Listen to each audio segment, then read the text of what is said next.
What is going on, everybody? Welcome to the Combine. It's been a great minor league season. We still got a couple games left, but we're really excited here to be able to showcase some of these talents of the rookies coming in. Season 8 has been really, really good. I've got with me a couple panelists here, and John Fullerton and Axel Raven. Axel, we'll start with you, man. How's it going tonight? It is a great evening. I'm excited to sort of kick off the next couple of days with this sort of fun, community-driven kind of gathering, be able to see each other perform at their best in a various objective situations. So I'm really excited. Yeah, definitely excited about it. I really can't wait to kick this thing off. And John, how are you doing tonight, man? I'm doing good. Appreciate the opportunity to come on here, review some of these people that are looking at going out to the next level. I'm very excited for tonight. Honestly, very excited for the next couple of days. It's great to see everybody kind of move on to that next level and definitely start here by showing their skills. Absolutely. Behind the scenes, we've got our man Cameron Irvine. Cam, how you doing tonight, brother? Doing great, man. How are you guys? Doing good. All right, we're gonna kick this thing off. So up first, I'm gonna have to lean on Axel and John. John, I'm gonna go with you to kick things off here with receivers to help us kind of stay in line here. We've got an order. Who do we have up first tonight for the wide receivers? So first for the wide receivers, we got Devin Lloyd from San Jose Flight. All right, let's put up a good play here we're going to start with a short route here. And the way this is going to work tonight, we're going to give everybody 3 minutes on the clock, starting a timer. And we're going to go through as many of these drills as we can. Wide receivers, we're going to be running short, intermediate, and deep routes, as well as try and get some run blocking in there. So, yeah, we'll see what happens with this. All right, and we are good to go.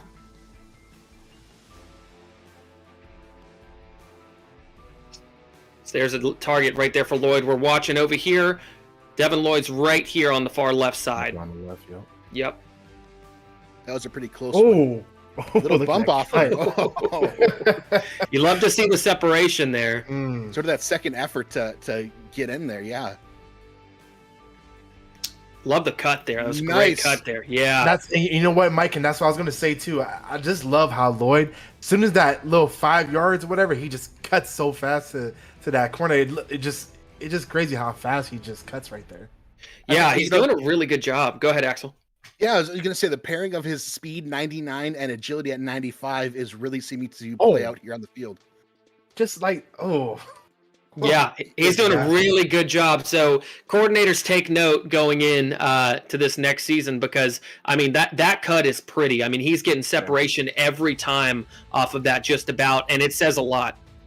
All right, we're going to switch it up here. We're going to go do a little bit more of an intermediate route. We're going to go here with this 50x drag leak. Same thing. We're going to probably run it against just a two-man split safety look. So you can see his route here. So it's not going there. He's not going to, seems like it's not enough time to really get to that. He had some pressure off the cornerback, it looks like. Yeah, that's what I noticed. So he had a little pressure right there. But again, that cut, just as we see coming off that cut, like, yeah, he had a couple, yards of pressure, but still, once he separates from that defender, he's gone. He's not the strongest player out there at 40 strength, but still able to sort of get that separation after, half a second with that cornerback. Yeah, we're going to run this one more time. Not really getting too much out of this. Would love to see a target there. I think he was going to try and go to him. But yeah, just we're going to go. Let's go with something a little bit deeper here. We're going to go with this. Here we go. PAX slant and go. Let's put it against we crash here. Put it against a single high safety and see how that goes. So this should be able to catch some of his speed here. A little bit overthrown. That safety coming over, I think, disrupted that a little bit, but he still had that speed out there. Yeah, trying to get there. I think the safety's doing a good job. You would love to see, and especially with this press coverage, it's a little bit difficult. See if we can get one more in here.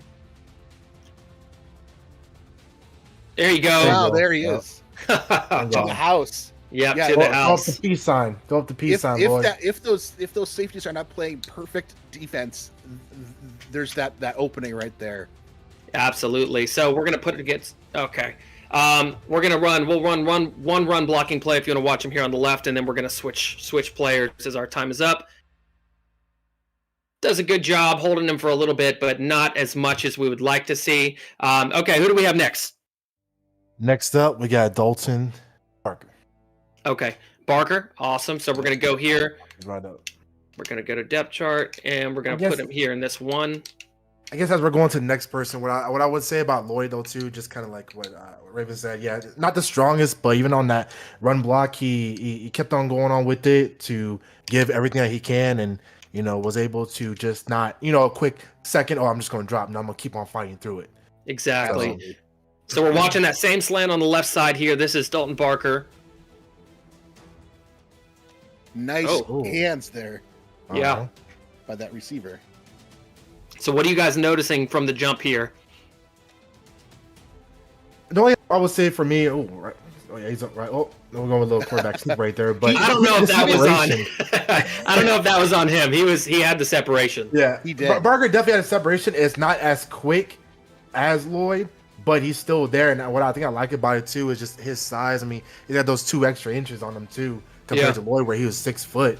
So I mean, yeah, he doesn't have that quick separation, but he's still there. So he's still there to able, put his hands out and grab that ball. So, First time we've seen a non-target too, just now. Yeah.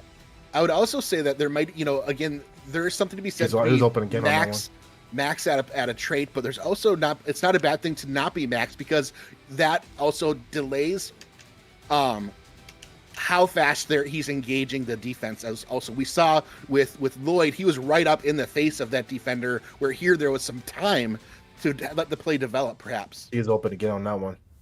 Yeah, so I totally agree with you, Axel. I think on this too, on this intermediate route, so we're switching it up to a little bit more of an intermediate route. Not seeing as much separation, and this very well could be play call, right? As much as anything, but I would love to be able to see him kind of get some separation on the cut there. But again, if you're not getting targeted, you're probably not getting the separation that the quarterback wants you to have, which is definitely something you could work on.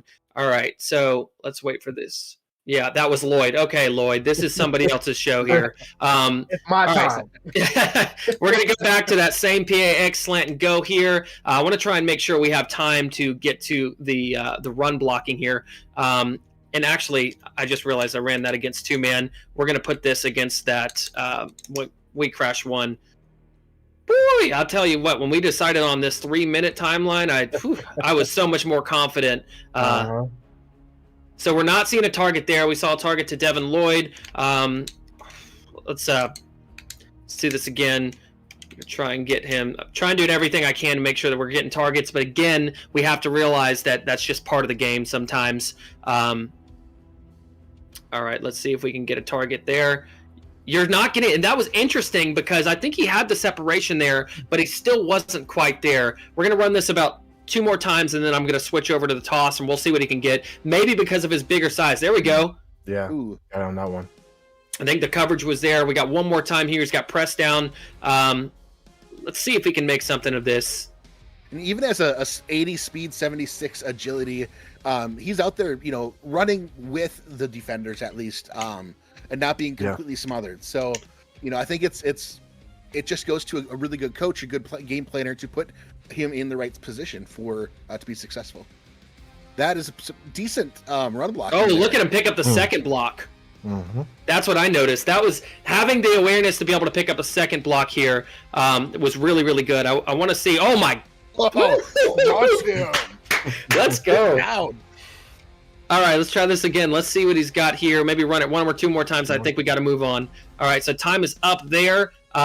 Looks like, oh man. There you go. Oh, see what he's got down to. Oh no, he doesn't have to. It was a nerve. All right. It was the nerves of the combine. That's why you stopped. I'll say that's crazy. All right, so who do we got next, guys? We got next would be Alexander. Alexander, okay. Let's put him up front here. And let's see what we got. All right, so we're gonna go. Get the nerves from the combine. That's why you stopped on that last one. That's all it was. Just the nerves. All right, we're gonna run that same slant here. against this cover 2 man. We'll see how this works. We're watching the far left side again. Almost there. It looked like he wasn't led it quite as much as he needed to be. Yeah. Yeah, ideally you want to see a grab there for sure. There he goes. Contested grabs are so important in this game. I mean, you guys know all about it. It's going to be crucial being able to hang on through contact, and that was a good cut there. It looks I'm like this. He's fighting through it. That's what I like about it, because especially with me being as wide receiver as well too. You have those plays where you're gonna have a little hand tapping, hand smacking, or whatever, and you just gotta keep on fighting through that to get the ball. So you might not be the fastest, but you can body up that guy to say, look, I'm gonna get that ball too. Absolutely. Last one here. We don't get another target, so we're going to move on here, and let's go. We're going to try and I'm going to stick with this 50x drag leak. All right, got it. Let's see if we can pull out of this one, because I feel like you've got some separation there. Yeah. Devin Lloyd, man. Yeah. Well, I'm going to go ahead and do it really quick. I said, look at my stats. I didn't do much to let me show out today. All right. Drag leak here. And yeah, let's go 2 man. Yeah. Yep. That's SFL oh, goes. There we go. All right. You guys, I'm making some rookie mistakes here broadcasting. Just trying to get prepared for the season here. So I'm seeing some separation here, but I mean, props to the corner. I feel like that's a hard route. I think that might be the most difficult one. So I really think the standout might be tonight who gets separation on that route and who gets a target on that route. I'd see some separation there. Okay. Late of a pass, for an but there was instant. separation right there. Yeah, yep. All right, so we're gonna cut. He was open. We're gonna go with this deep one here. This deep route, this slant and go here, and let's see what we can get here. I mean, we saw one from Devin. Oh, a little bit more air under that. At least he got the target. Again, to those of you guys watching from home, I think the big thing too is whenever a player gets a target, I think that it says a lot about what the quarterback believes in their capability to bring down the football on a certain route. So and out of the 3 wide receivers we've seen, he so far is, I believe, the tallest at 6'3". Previously, we've seen him 6 foot and 6'2". So, hey, don't forget about the weight too. 223. 223. So he's big bodied receiver. Big body right there. All right, last one, and then we're gonna run. Okay. All right, so I'm gonna run. We're gonna get a look, 1 or 2 looks here at the run block. But we're trying our best to make sure we stay on time. If you guys were here last year, you guys know, it was something that could drag out a little bit, and I think we're trying to make sure that doesn't happen because we've got so many players. Look at the run block there. I love that. He held that for a long time. He did. So I'm going to give one more out of here, and we'll see what we've got moving forward. But I think that run block there just shows us pretty much what we need to know. I mean, look at that. Don't fight it the whole time. That's the difference. Yeah. That's the difference with Alexander. If you compare the other two, Alexander's holding there. He's like just engaging the whole time. He's not letting up. Not falling down. He's just right there holding that man and just push him away and doing whatever. He has just slightly above the others at 38 run block versus the 35 same strength. But so I think it's just that plus a little bit more of that weight coming into play. So absolutely. All right, so who we got up next? It'll be Mr. West. Alexander West in the building. Okay. All right, and we got this quick slant here. Oh, I love that. There you go. Mr. West is in the building. Hope somebody else gets that reference. I just had to say it. Sorry. Wow, that was like there was no touching at all there. No, that's pretty impressive. Anytime you can get a cut, I mean, this receiver's 3 yards off, right? So anytime you can get a cut without even having to be touched there, and then look at the broken tackle. Get down, sir. Get down and consistently touch free. And what are you guys have his attributes on hand here? Yeah, he's 90 speed, 80 agility. Okay. So that might be that sweet spot right there with the timing of how this slant works. And don't forget Here about is a the little height bit. and weight too. Yeah. 6'4", 235. Oh, Oof. Man. come on now. All right. So he has progressed his strength to 43 versus the 40. oh, wow. Yeah, so I think the strength has a lot to do with route running, too, at least on initial contact. So, and I think you saw it there in him fighting through. Oh, that was almost a pick there. Okay, so we're down without one target. So let's see if we can get another target here. And this drag has been really... Yeah. It's a really tough one. I think that this is a good. I was initially a little disappointed in how this has been performing for wide receivers, but I think it's actually a great test for route running to see, who can actually get the target. Oh. You've got the fullback blocking. The O-line collapses a little bit. It's a little difficult. It's a longer play to develop, but you can see he gets a little bit of that separation, starts moving outward or further down the field. Yeah. All right. And let's see if we can get... Pushes off. All right. And I think that's a great route. I think that's a great route to run because, like I said, it's just you see that initial contact with DB, see what's going on, and even right there, I don't know if you saw, but he did a little shimmy, side shake, and then went off. So, I think compared to everybody else, Barker and Alexander, they kind of fought through it. Lloyd was just to the right. But I think Wes, he definitely has that little sauce. I'm just gonna fake it to the left, cut it to the right, and then get the ball. So, all right, let's see if we can get a target here. Oof. It does. And right here, I think on this deep route, we're not just looking for the separation, right? We're looking for, because you've got you've got press, you've got bump coverage right on the outside initially from what it looks like. Oh wow, good job. That was beautiful right there. He's got 90 speed, 80. Yeah, 90 speed, 80 acceleration, right? Or not acceleration, agility. Correct, yep. Yeah, he does a good job. Again. Yeah, it just, does he, it with that cut into the inside and then straight back to the deep ball, or the fly run, that safety either captures on it or hooks on it or not. And if he does... Oh, good catch. Even there, that was... contested, but still came down with it. All right, and here we go. We're gonna close it off here with run blocking. So let's see how he does. And what's his height and weight? Can you guys give a refresher on that? Again, big boy. 6'4", 235. Oh yeah, I think you see it right there. I think you see it in the run blocking, and this is crucial. You guys want to just kind of dive in really quick on why run blocking is important for wide receivers that may be watching right now. Absolutely. A lot of the success around with tosses or strong outside zones or any outside zone, you're relying on your wide receivers to block the cornerbacks, any incoming safeties, any incoming linebackers that are coming around the edge. They're going to be either cutting inside or making that first contact. And it's those contacts that can really open up those long, successful runs for the halfbacks out there. Absolutely, I think it's super crucial to make sure that that's something that is focused on. Any final thoughts on this previous player, John?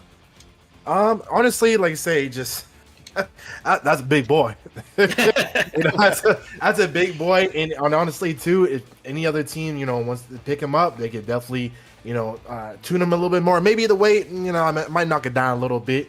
Zion Williamson, I don't need you, out there putting too much weight on the joints. But anyways, it's definitely a good player. Like I said, good stats and so development. Looking at Parrish, guys, what stands out about Parrish here as far Parrish, as his build? Yeah, Parrish, same thing, 6'4", 235. The only thing really with him is just obviously the speed and agility, but he has great catching at 70. Again, all this stuff, again, you can mold him into, give him help, give him tips like that.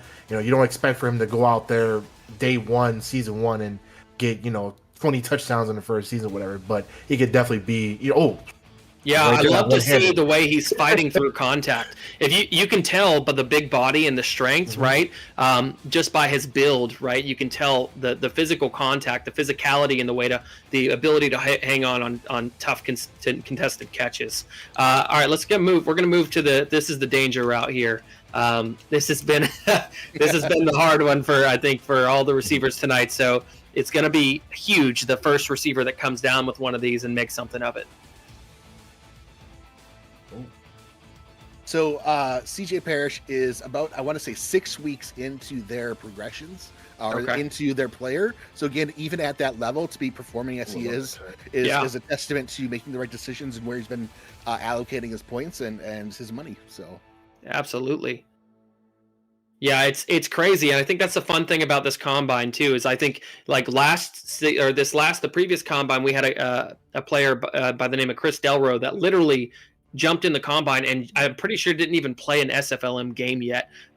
He hadn't even made his debut on the field yet, and it's crazy to be able to see that you can come in and contribute, just right off the back like that. So we're not seeing any separation on this, and I think it's just because of the size, right, and the just the nature of a big bodied receiver. So what we're going to look at here is the run blocking, because I really feel like he can do a great job run blocking here.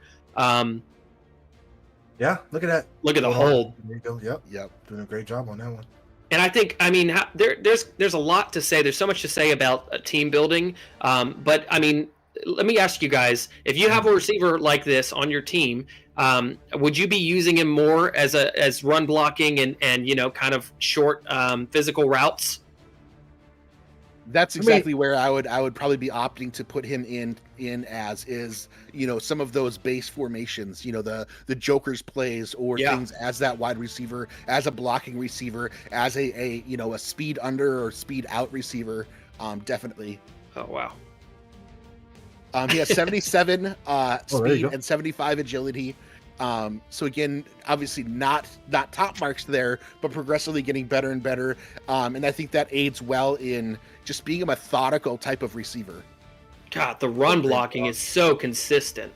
It's so consistent. All right, that's going to do it for him. Great. I think a great showing. I think that was probably our best run blocker tonight. Oh, yeah, for sure. As far as the receivers go, up next, it's Henry McGee up next. So Chicago. There's been a lot. I just had to say that. I'm sorry. There's been a lot of talk about Henry McGee. So the combine showing is officially here. We're going to start with that quick slant here. 6'2", 191 in weight. He is 99 speed, 99 agility. Oh man, this is viewers at home. This is one to watch. Don't forget look about at the catch cut too. The ability to turn what would normally be a 5-yard gain into a 10 to 15-yard gain, I think is so it's so present for a player like Henry McGee. Look at that. Yeah, I think he's doing a great job on these cuts. I'm going to be honest. Not so much. It's not really so much above the other players that we've seen. I think that his damage comes here when you get him in open space. Oh yeah, for sure. I mean, it's like I said, honestly, just again, I'm not trying to be biased over here, but as someone that is on the leadership ownership too as well for Chicago. McGee, he was putting a lot of work in this season. He's very fast, and even before the season, I was like, this guy's gonna do great. And just honestly, as far as the past wide receivers on the combine so far, he's 6'2", but the one thing that he kills a lot of people at is that speed. Yeah, it's absolutely. Crazy. All right, so we're gonna run this. Here's the danger route. We haven't seen anybody actually come down with one of these today, so it's gonna be interesting to see if a player like McGee can find it. I mean, and you would think, right? You would think the 99 speed, 99 agility, you would think that he should be able to get the separation he needs quick enough to be able to get targeted on this. He gets out there. He got a target. Yeah, he got a target pretty early on. Yeah, it looks like he gets into confrontation, gets out of it, and occasionally will get further ahead based on how far he's able to push away from that cornerback. I noticed the first time he ran it, he did have separation, but was not thrown to him. Yeah. Um, Yeah, I noticed that as well. And man, unfortunately, it doesn't look like we're going to see anything from here. Let's put him on this deep route. I feel like this is what a lot of people will think of whenever they think of a player like Henry McGee as somebody that can get behind the defense. So.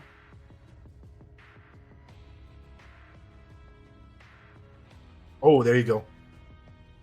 Hmm. I thought he was gone on that one. After that, I thought he had the little separation at the very end, but no. Part of me DB wonders did if he actually. good job at tackling. Part of me wonders if he had to slow Oh my down to keep inside of the range of the quarterback. Oh yeah, you're right. You're right. It's pretty impressive. And that just makes you think how the next level is going to be with a pro quarterback that is slightly better than obviously this quarterback here at the combine. Just to say that, for example. It's crazy to think how that's going to be. No.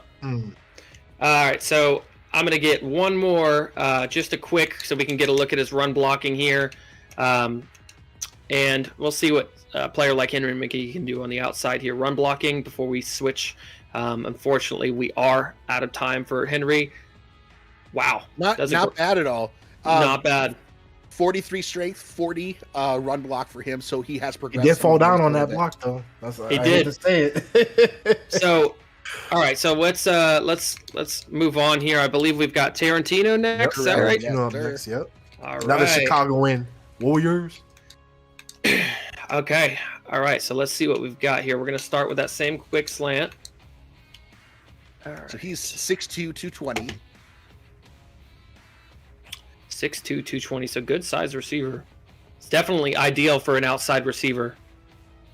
Got a lot of separation there. Almost looked like a little bit of a pick with the linebacker or something.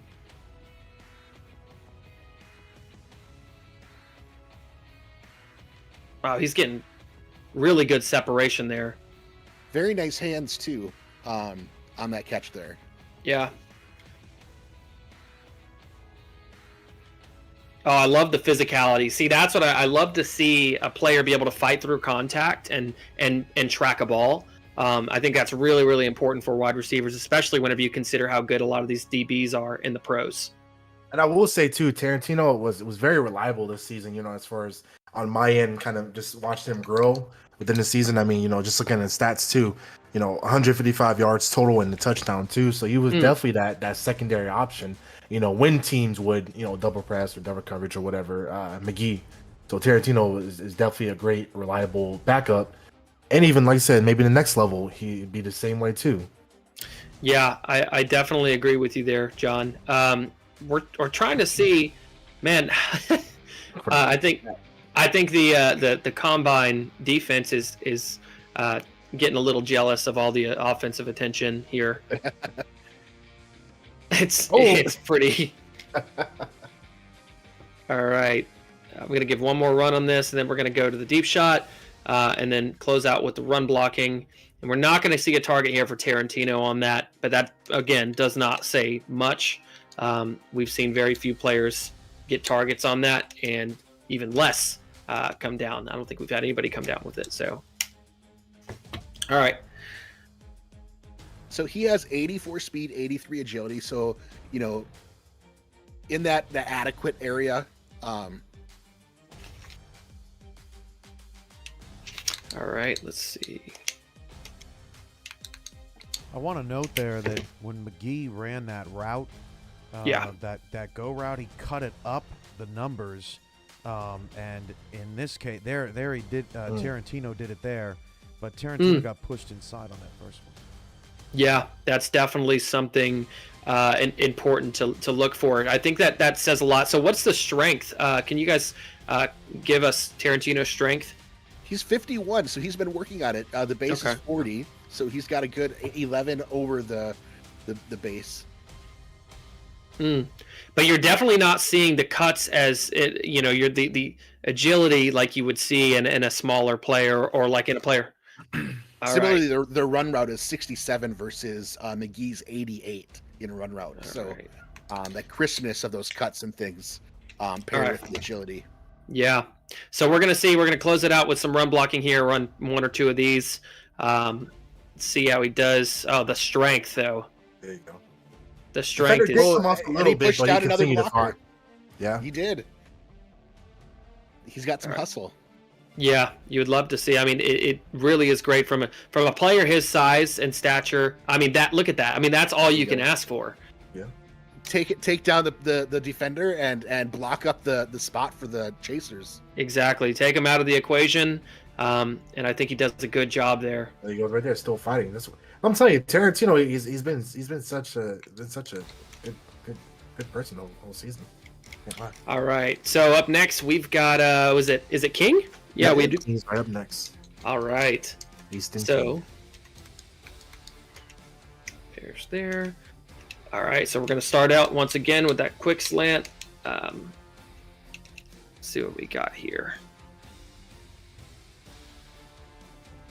Again, we're watching the receiver on the far left. Ooh. Way to hang on through that contact though. That's definitely an important thing. Even if you can't get the separation, you want to see. Oh, there's a non-target. You know, Easton King here, he's also at same height as far as Tarantino, 20 pounds less. But, you know, same 6'2", 200 pounds. Looking at his stats, Wow. 80 was 75 agility, strength 42. He is. That's the moving first those time. legs, though. Yeah, that was the first time that we've seen a receiver take that to the house for quick slant. So you can see the cut here. Oh, He said, "Get off me." Look at the He's got- spin. he's got a 42 strength, so it's just slightly above the baseline. He said, "Get All off right. me." All right, so we're going to move on. Let's move on to this intermediate route here. See if you can get any. I mean, look, you got separation and you were able to make something out of that quick slant. Maybe there's a chance we see our first reception here on this drag league.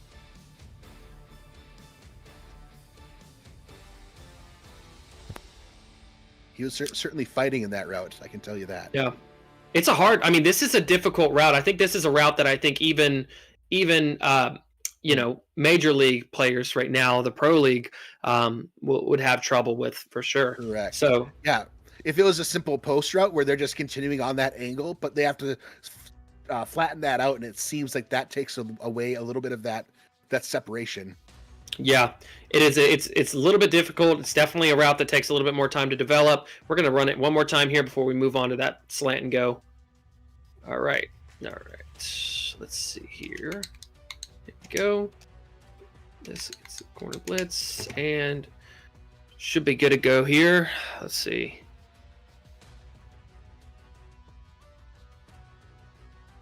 So we didn't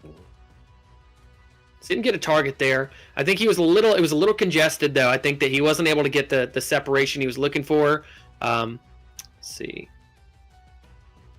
There you go. Yep. Oh, ideally you want to see a receiver hang on to that, but that was really good coverage. If he would have got that, yeah, he would have been gone on that. Safety's come. Oh, no. Now I'm noticing that he's not getting to that second cut as fast as other receivers. Yeah, sure. You know what I mean?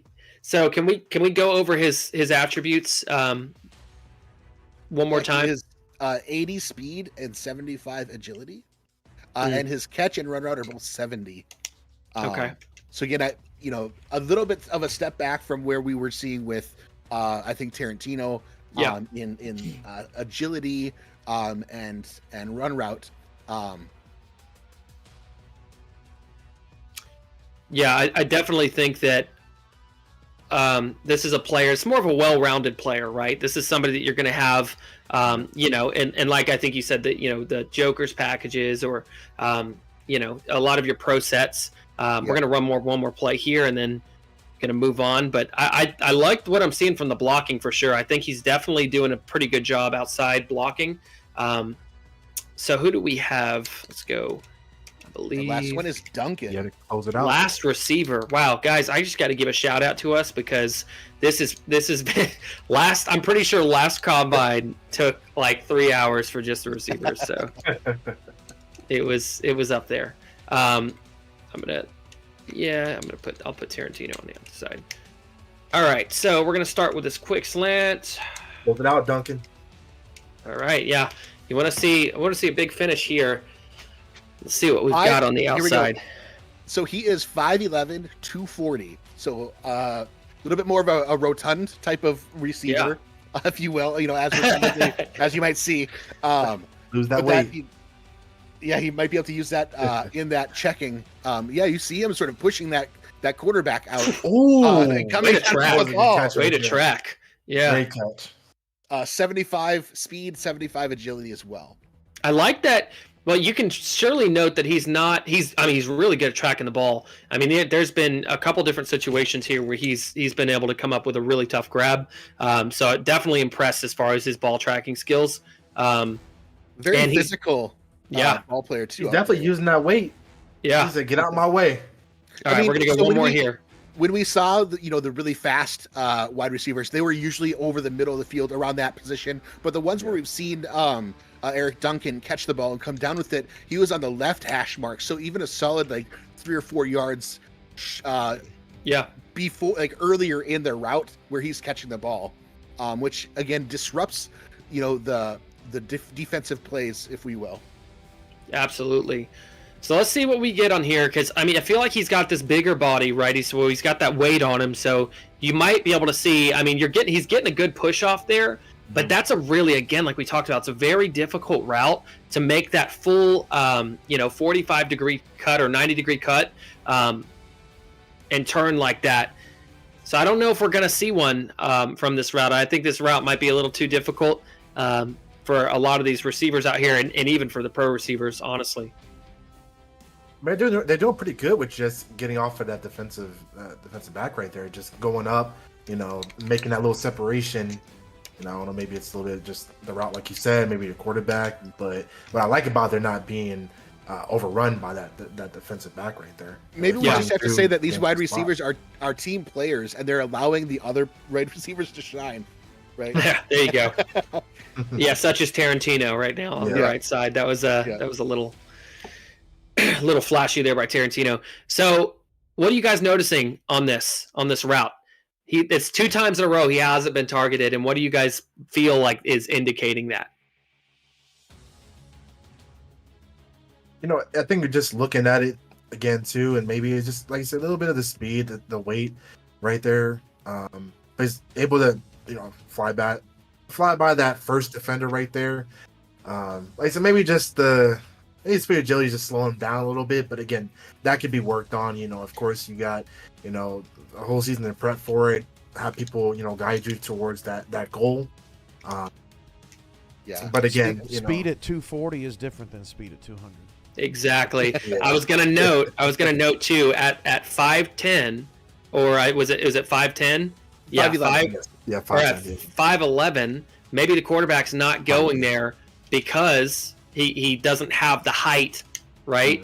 To the quarterback maybe doesn't feel comfortable putting it over the safety to a receiver that's 5'11".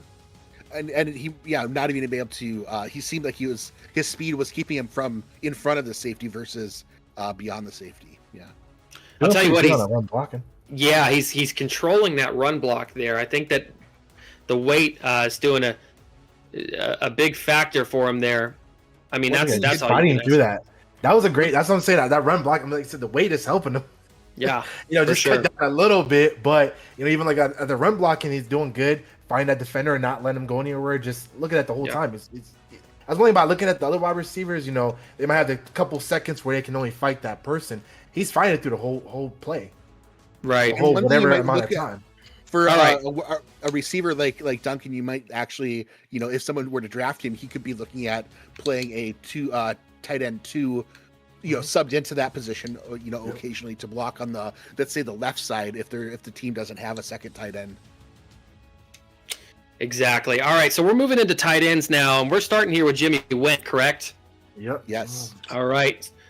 So we got a tight end seam here. Oh, nice catch. So we're watching far right side of the line here. Nice little move, and The previous one, it was, he held on to that ball at knowing that he was going to get his head taken off, which is pretty solid. Yeah, I think we might be able to get to see some high points here out of the tight ends on this play, and I think the reason for choosing behind choosing this play, I think we're really seeing, a lot of the times the utilization of tight ends in the SFL, it's really on quick routes. You're looking for. I mean, you're really trying to be a safety now. Good play, good grab there. Yeah, looking at his height and weight, I mean, he's one of the smallest out of the group. 6'3", but still, big body, 250. So absolutely. All right, so we've got you. Oh, I did it again. For those of you guys at home, Cam keeps talking in my ear and saying, "Don't acknowledge me," because they don't know I'm here. I'm and he just told me to zoom the camera, and I replied to him. So, rookie mistakes here. So we're watching this tight end PA delay corner. I don't know what kind of targets we're going to get on this. I'm putting it against cover 2. I think that should be able to get something out of it. It's a delay corner route. Nah, it goes to the receiver there. What are you guys noticing on this route? Is he getting separation? From the linebacker covering him, he is not, just because of the Delay. timing of the delay and then moving forward. The linebacker's already on him and is covering him like a blanket. All right, so let's go see if we can get him targeted in this drag league. Go here, and then we're going to finish out with run blocking to see how he does in run blocking. He gets a target there. Yeah, Just I like that little curl route. Yep. Yeah. Yep. I think it's Right on the money. important to see how these tight ends do in this situation, because I think that's a really, that's how they're going to be used, right? They're going to be used as the safety net for their quarterback. We're going to run it one more time here. We'll move on. So no target there. Let's go to a run blocking situation. I have one here. All right, let's see. Where are we at here? I think it's going to be in. There it is. Strong T-toss. We've got him going out. Taking on linebacker here. Again, we're watching the right side of the line. This is Jimmy Went. I'd almost say he might be going for the DE. Oh, no, you're right. Man, the T-toss is out. It puts a lot of pressure on the tight end to make sure that end is sealed. Absolutely. Moving out there. Look at that. Fought through it. There you go. And you got to note the speed too, right? The speed to get up to the second level, to get that block, to initiate that block is really, really good. There he took on that DE. Yeah, he got a seal there, which is impressive. So overall, I mean, that's excellent run blocking there by Jimmy Went. We're going to go here with pass blocking. Let's see if we can find one. Okay.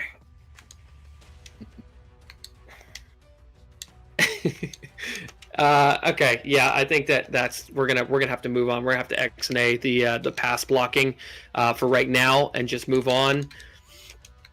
Let's see. Yeah, his run block is 57 over the 55 baseline. Strength is 57 as well. Still progressing, but solid performance out of someone so young in their career. Yeah, absolutely. So next we've got Jennings. Yeah. And you guys want to give some breakdown on Jennings real quick? James Jennings, 6'6". Again, with weight 250. It's another big body. Yeah, just another big body. Like I said, at least he's got the height on. Oh, okay, I see him over there. But yeah, 6'6", 250. One thing about all these tight ends too, they're all around like this. Like I said, these 6'6" heights and things like that. So, So I'm mesmerized by these catches. Axel, do you have his attributes, his ratings pulled up? Yeah, yes, I do. So he is 63 speed, 65 agility, 55 or 56 strength, 60 catch. Okay, 60K. So it looks like we are going to. This is a guy that you would use more in run blocking situations, correct? At right this now? moment, 6 weeks into his player, Correct. what more can you ask for than putting it into, spreading his points out into the various important areas. Nice catch there. Yeah.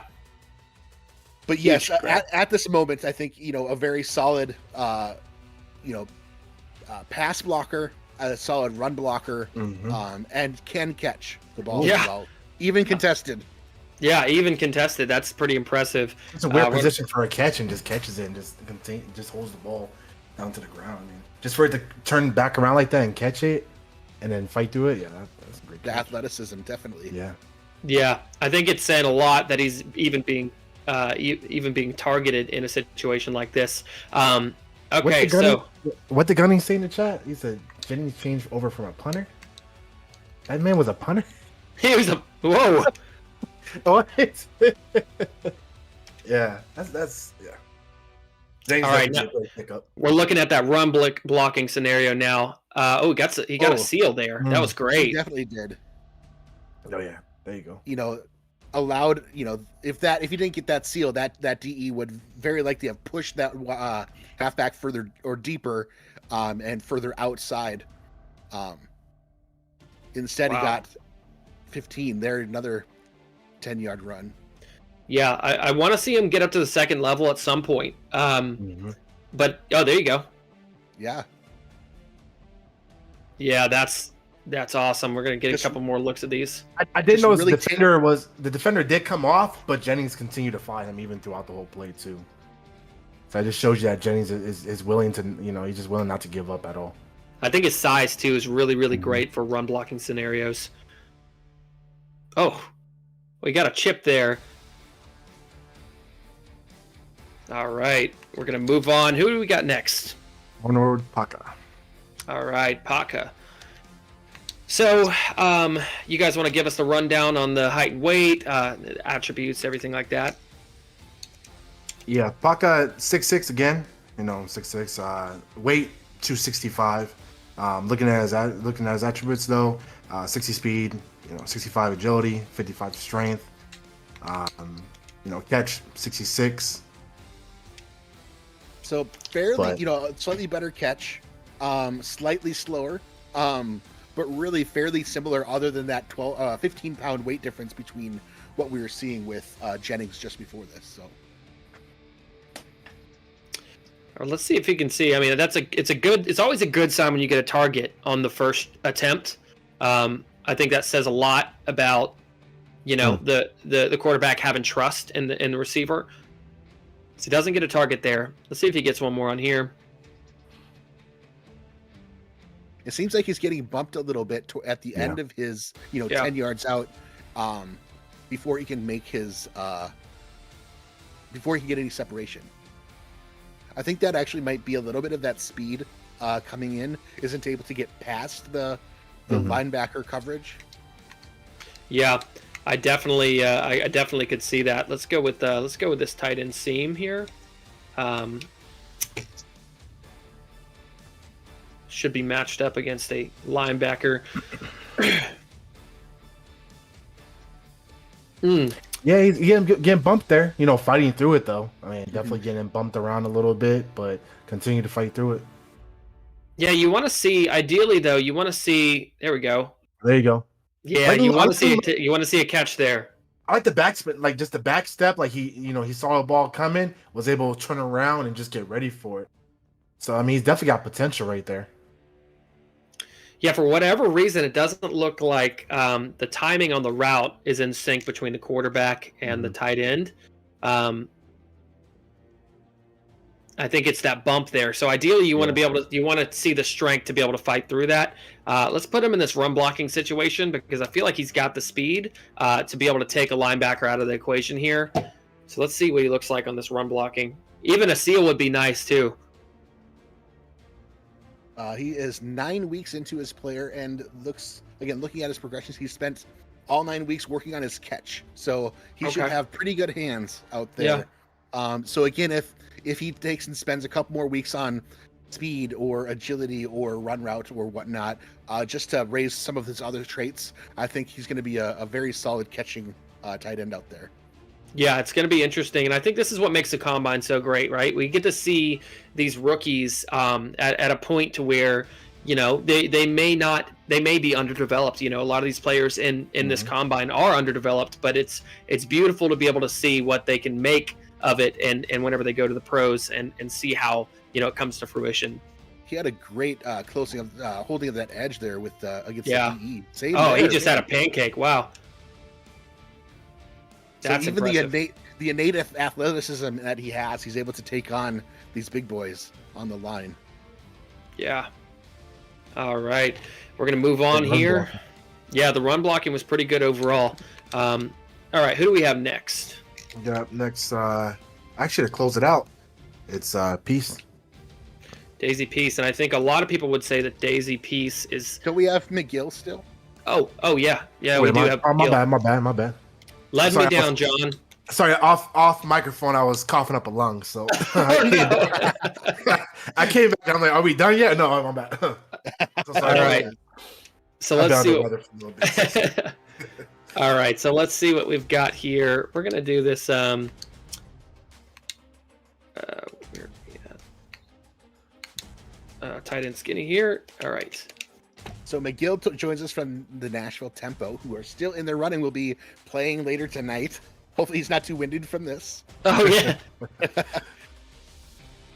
Nice deep route. You know, he's got the running there. 66 speed, 65 agility. So he has the baseline for speed is 60. So he's got a little bit extra speed in there. You know, pretty nice catch at 67. So, you know, I could see him being a very solid Ooh. receiving option out there. I love Yeah. that little separation there too. You know, I was just maybe gonna say that, John. like that good separation to cut it inside. You know, obviously the quarterback didn't see. I mean, we saw it, but you know, it's great separation just right there. Yeah, he's getting good separation on that He did for it again. sure. I think he's just double covered. Yeah, by the time that the quarterback sees him, it's just not quite the best opportunity. But if he sees him just a second earlier, maybe. Yeah, I'm interested to see what he does on this tight end seam here. So the previous play was a tight end skinny, so they're running that little bit of a cut in the beginning. But Again. there you go. Yep. He is Great 6'5", separation. 265. So Mhm. you know that solid tight end build. Yeah, he's really doing the tracking is great. Doing a really good job as far as like the run route goes, and staying pretty close to the seam, and finding that inside leverage. Again. Oh man. All right, Again. let's see here.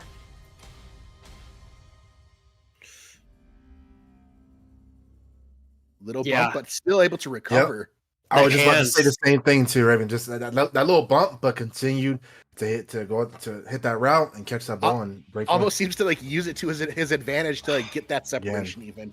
Yeah, that's definitely. I think he might be as far as he's probably in the running for the best out of the Titans we've seen tonight for the separation aspect of it. Now let's see what he looks like in the run blocking situation.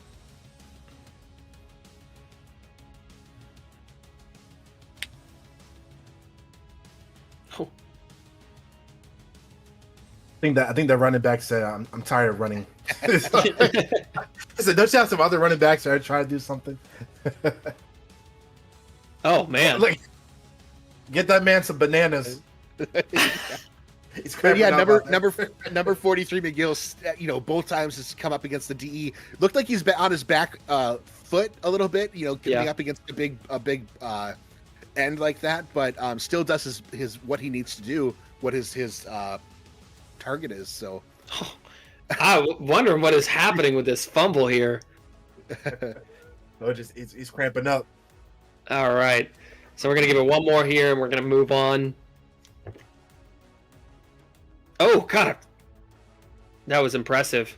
yeah, He he just actually- took down like that entire side of the line. It looked like Absolutely. All right, and I think we're closing it out now. It's peace, right, Yeah. John? Absolutely. Sorry, just the coughing kind of made my. Oh, you're good. I'll You're mess good, up. my friend. You're good. Okay, 6'7", 253. Wow. Yeah. Anything you guys want to add on, or anything you guys want to note about Daisy Peace as we go into this? Let me see. Let me pull up. I haven't really talked about the stats for the season too. Let me pull up Daisy. Man, she is 80 agility, so she should Woo! be moving and shaking back and forth. Looks like that might be the focus of where she's put her stock.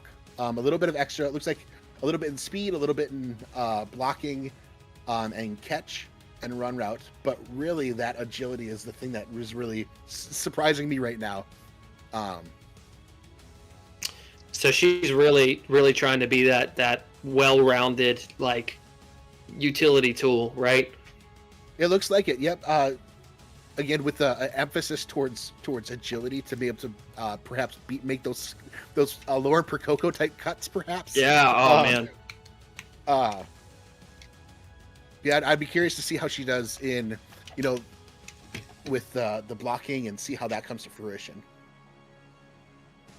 Yeah, that agility is pretty crazy though. 80. Just looking at that, I'm trying to. Yeah, I think you see it right there. Let's see.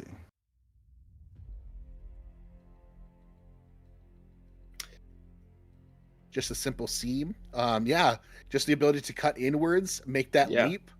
Right. I think the difference is, as we were seeing before, some of the other tight ends that maybe don't have that agility, they're having a little bit of trouble, tracking that ball and getting to where that ball is going to be. Whereas I think a player like Daisy Peace maybe doesn't have so much trouble, on these intermediate deep routes. And I will say too, Peace, she definitely did have a good season with 168 yards catching and 2 touchdowns too. So she definitely, I think, even with agility as well too, should definitely be out there catching those good balls, whatever, stuff like that, getting the touchdowns, and just doing a good job all around the field. She got forced outside there. Mm-hmm. I am going to run just a few times. I would like to see if a player like this can run the tight end or the delay corner, right? We'll run this a few times before we get to the run block to see if this is something that's possible with that agility.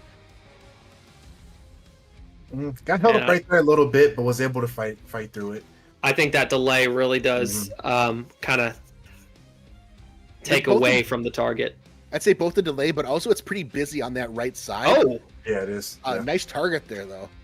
No, yeah, I think it says a lot to get that target here. So we're going to run one more time, then I'm going to switch over to blocking before we are finished up here.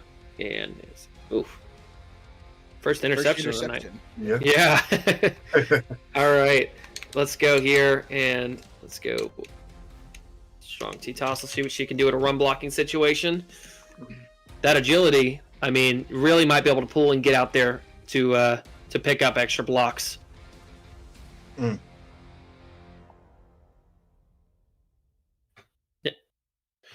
We're gonna run this a few more times and then we're moving on. Wow, look at that. Yeah, able to get out there and do what she needs to do. Wow. Whether that's the defensive end or OLB. So we're gonna run this one more time and then move on to the running backs. Yep, to the running backs. Good job. Speaking of which, all right, who do we have up first? First up, we got Sosa. Yep. Sosa. Oh, that's Tino Sosa's been the one out on the field, so we've already got to see a little bit of Sosa here. We're gonna start out. Here with just let's go with an ISO.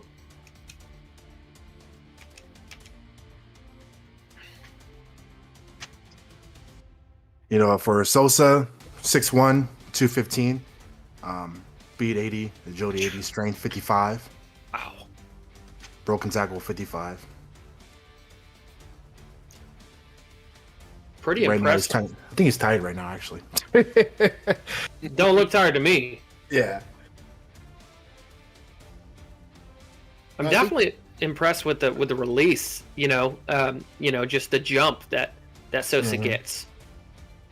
Yeah, again, arm 80 right there. speed and 80 agility, pairing that together with that does see, even for a bigger, body, 215, 6'1", does seem to be mildly explosive there.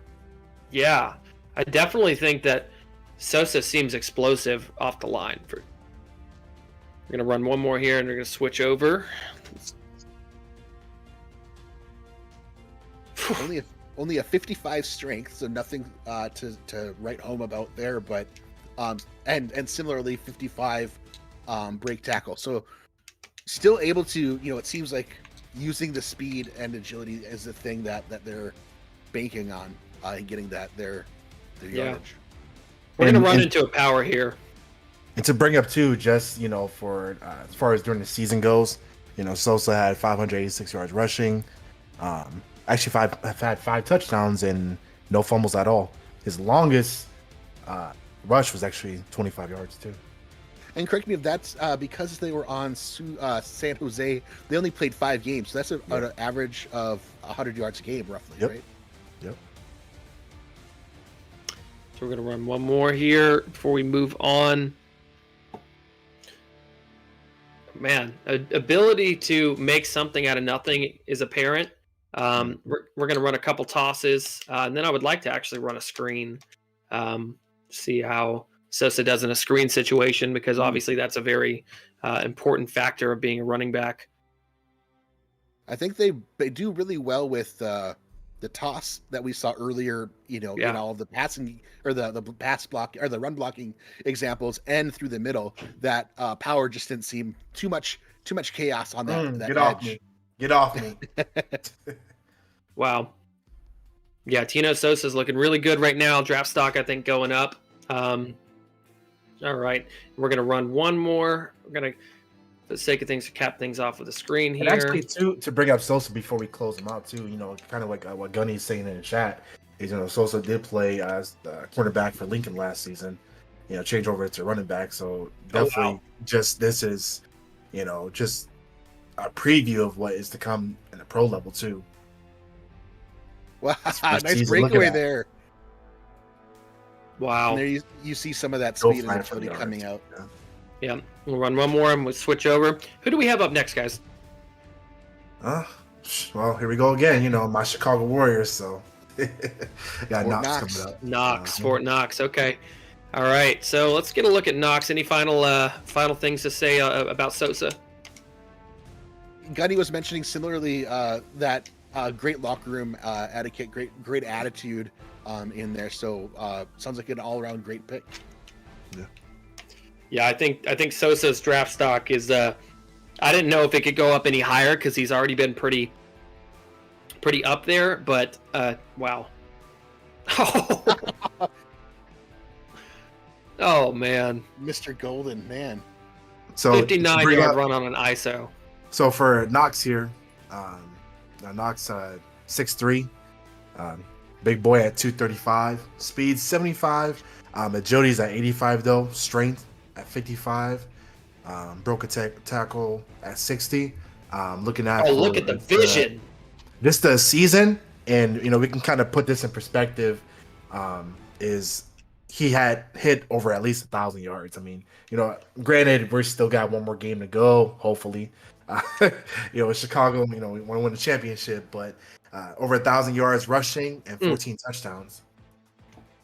I'd also, I think it's a testament, the team that he was on. You all are undefeated so far, and you guys pulled ahead pretty early, so there was a lot of opportunity for Knox to run out there, for 3/4 of the game, majority of the time, and so seems like he did a very good job at that. So no, Knox definitely be a great pickup for honestly any team, and I think just looking at these running backs, Sosa will be a great pickup. Knox will be a great pickup. It's definitely gonna be nice to see where all these different players go. Honestly, put a lot of work on the field, and it'd be nice to see that transition to a pro level. Absolutely. Yeah, I think Knox has definitely been good. I want to go back to that play that I did a replay of the vision, speaking of which, and as soon as I say that, he wants to break out another touchdown. The vision, I think, of Knox has been the one thing that stood out to me, whereas the explosiveness of Sosa, I think it's the vision for Knox. It really is. It's pretty elite. I'm curious. So he and Brandon Bernstall both have both 85 and 86 agility. You mentioned vision. It seems like not only is it good vision, but the agility, having the high agility, enables their bodies to move. Yeah. In regard to that vision, what they're seeing, instead of being able to be, you might see it, but you can't do anything because your body just doesn't move that way. Yeah. So I think that's a big testament to be able to act on that vision. I think that's a great point, Axel. It really is. It's crazy to see a player have the agility, and especially the size, right, to be able to make the plays that they're making. So we're gonna end things off here with a couple screens. Here we go. If I can find it, here we go. All right. I'm gonna run this 2 or 3 times before. Oh wow. Just knows it seems to get out past those incoming defensive linemen or OL or linebackers. Yeah.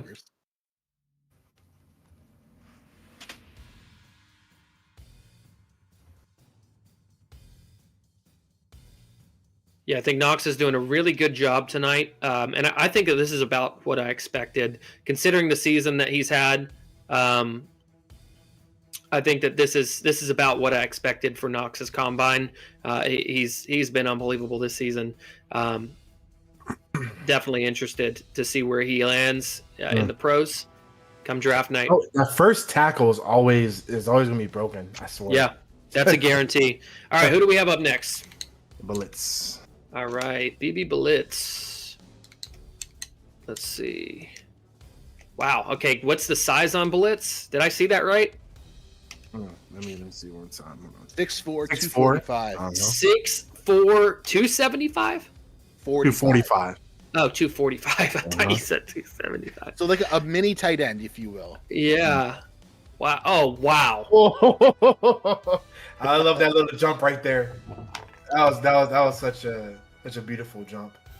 Similar to Knox, Blitz has 80 agility, 69 speed. So really banking on that slightly higher agility, just not quite to the level that Knox is right now, but on his way up, with a bigger body. I think you see that. I think the intimidation of a player like Blitz in between the tackles is real. You know what? With Blitz too, looking at the stats again for this past season, 630 yards rushing. That's 90 on average and 6 touchdowns with 0 fumbles. I also want to call out BB Blitz has progressed some of their consistency, which is in this new system for rookies. That's something that we don't see quite often. So I'm really excited to see them put in 10 points. They're up to 50 consistency versus the baseline 40. Fighting through the tackles. Yeah, this is tough running. This is hard-nosed, tough running here. I think that whoever drafts Blitz is going to get a really, really physical, hard-nosed runner that's really, really good, and that can actually make magic happen in between the tackles. Yeah, it's crazy just to see like that first. Like I say again, it's just like with Knox, that first tackle. And you're right, it's not even attempt. Just let him run by you. Because they don't get him down. Just let him run by you, and then the other man will, maybe get him. But again, great running. Nice toss, using that block almost like a pick to knock over the defender. Yeah, it's pretty interesting. I definitely would like to see. There you go. I would like to see trying to get to the outside. Oh, good job! Wow. Oh, I love that little juke. I don't know if you I saw that where he juked to the left but kept his feet, in bounds or whatever. Man, a big guy doing like that. Come on now, man. Great field presence there to know where it is, do a little hop, and stay in bounds. Absolutely. All right. And It's crazy. here we All go these with the running backs, screen. you can tell these running backs they came to work today. They said, Yeah, I think I'm not getting down the first tackle. I'm getting drafted. Oh, good job. Oh my god, look at that. Yeah, really good job on these screens here. I think all the running backs have been really impressive tonight as far as just showing out. I think it might be something. I mean, listen, there's a lot of talk about how like the overall ratings of these draftees were lower, right, than previous seasons. But I mean, are you guys seeing that? Because I'm not seeing that on the field. Nice. Yeah. Little overall commentary that I was going to mention, just watching him catch the ball as well as he is. Catches 45, which is consistent what we are seeing with the rookie stock of halfbacks. Only Knox is the highest rookie one with 50 catch. So the rest are 45, 46, 48. So seeing them come down with the ball that well is great to see.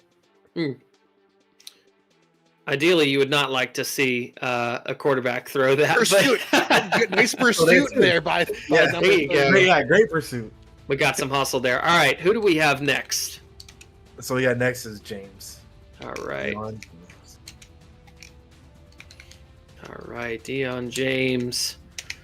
And you guys, what's the rundown? Deion James's height and weight. So for James, he's 6'2", 220. Speed 79, agility 77, strength 59. Looking at his past season that he had, about 700 yards rushing. Oh, wow. Average 117 per game, 7 touchdowns, and again 0 fumbles. He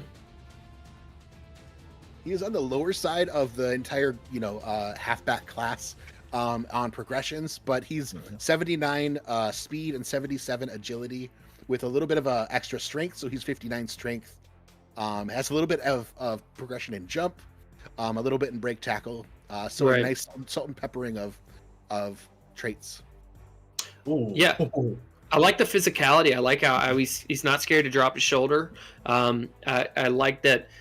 This seems to me like the most universal, right? This seems to me like a plug and play. Come into the league, plug and play, and you immediately have somebody that maybe not somebody who's going to start right off the back, but definitely somebody who is could break out some big plays for you whenever you're going between running backs. And I definitely, I'm impressed by what I'm seeing. The vision there is great. The stiff arm, yeah. And that follow through down the field, man. Yeah, like you said, having somebody simply to contribute, to add to and not take away from is going to be huge. And that's exactly what he can do. Yeah, it's pretty impressive. You're seeing that first hit just initially. All right, we're going to go here. Let's go with, we're going to move him out to the toss here. Because I think he'll do really well in a toss situation.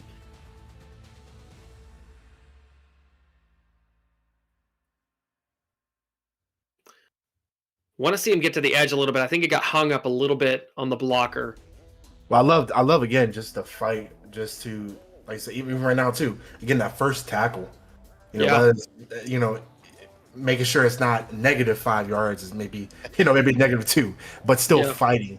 Still showing that effort that hey, I'm not gonna give up. Ooh, yeah, I love that. That's hashtag truck right there. Yeah, I love the truck. Come week 1 after the draft, if they put the three points, 1 in speed, 2 in agility, he's making those plays so much more easily. Yeah, absolutely. All right, let's see what he looks like in a screen situation. Here we go.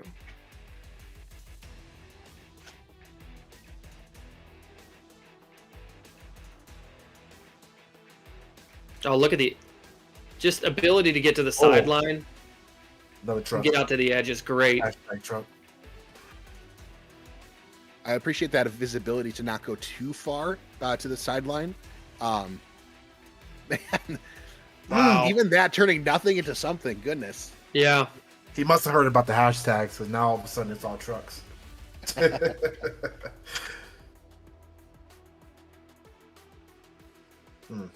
just Wow. slinking out of those leg tackles. And what was one more time on height and weight?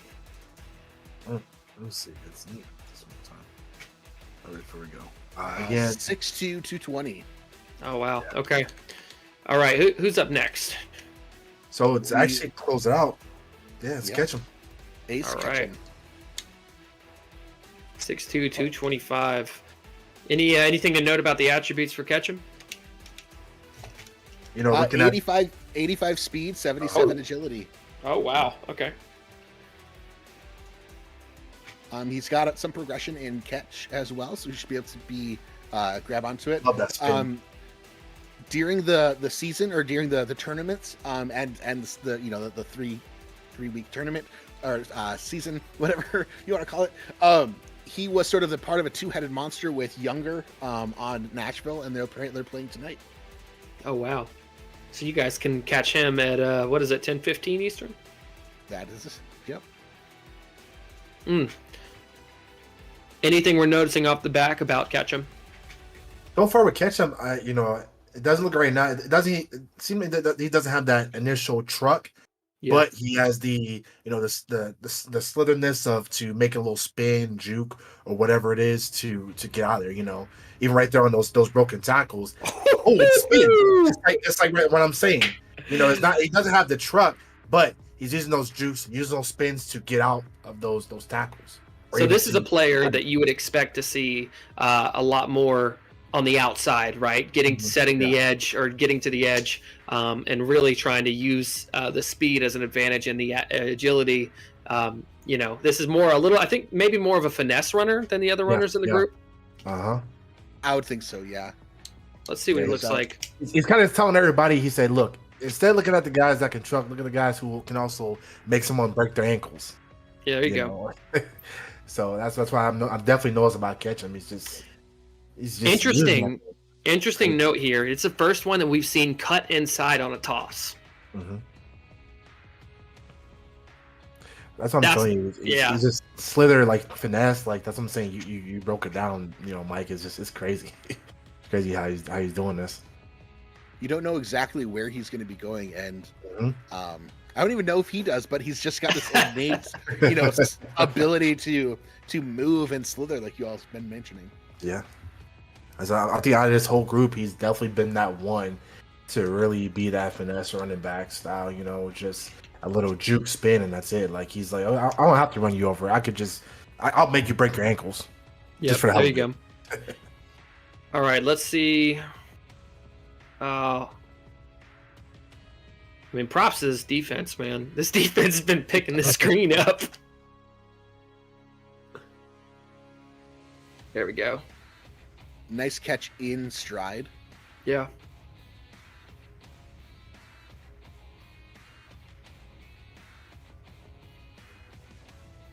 And this is another example. We didn't see it in this exact play, but I think the play before where he did catch it in stride. The importance of run blocking for your receivers, getting out there and setting that block for screens and things too. So, he's a guy that was impressive. He's a guy that definitely seems like if you give him a full head of steam, he is going to be a problem in the open field. But if he can't get that momentum, he's not as dangerous. No, exactly like what you're seeing right there. That is I think so I think we come to the conclusion there. He's definitely more of an open field player. He's a player you want to find kind of game plan around to get out in open space. Maybe not so much breaking the first tackle, right, but try and get him in some open space and he can take off with it. All right, so I think that does it right now for offense. I think we're going to move into linebackers. So who do we have up first? Got Haddock. All right. Done with the offense, time for the defense. Let me go down here and choose sides real quick. All right. Oh, I actually think we're good. I think we're good because I had it all set up prior to. So let's start here. Let's go with the drills here. So we're going to start here with some man coverage. Let's see if we can get some man coverage here. So he's number 57 when you come up. So he's the inside linebacker there. Yep. Correct. All right, So so Casper the Ghost. he should be taken on the tight end here, on this curl, and we're looking in the middle of the field right there. So we're looking at. Okay, I see right there in the middle. Yeah, directly in the middle. Yep. So with a Casper the fullback defensive curls. ghost. There he goes off to the side a little bit. Mhm. Yeah, Yeah. he seems nimble enough, trying to read the coverage, especially as man, trying to pick out what his man is doing, mirroring the fullback and tight end. You know, one thing about Haddock too, is already looking at his stats too from the season. 2 interceptions, and 1 forced fumble, and fumble recovery as well too. So he's definitely all around the field, waiting for his opportunity just to show everybody that he's, the defensive ghost, Casper the defensive ghost. So I'm trying to get him matched up against this tight end here. I think we had him, but I think that this one is putting him against putting him against the running back. I'm going to go back here before we change it up again.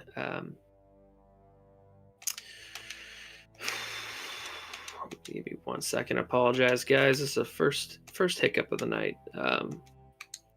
Just trying to make sure that we're getting the stuff that we want to see. And again, like we talked about, it's a little difficult trying to coordinate and get the players to do exactly what you want them to do in these drills.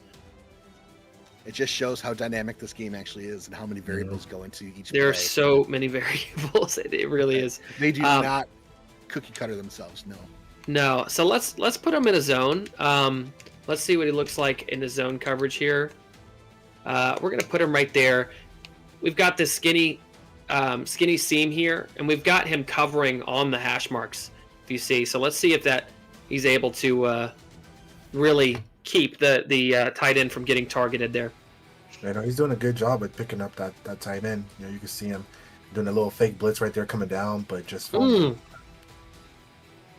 That's the offense is doing what offense does to get over that linebacker coverage, but he's doing exactly what he needs to do. His spot is set there. Pretty much going to that star, backing up. So definitely seems like a serviceable linebacker in coverage, right? Let's see what we've got on maybe some pass rush here. There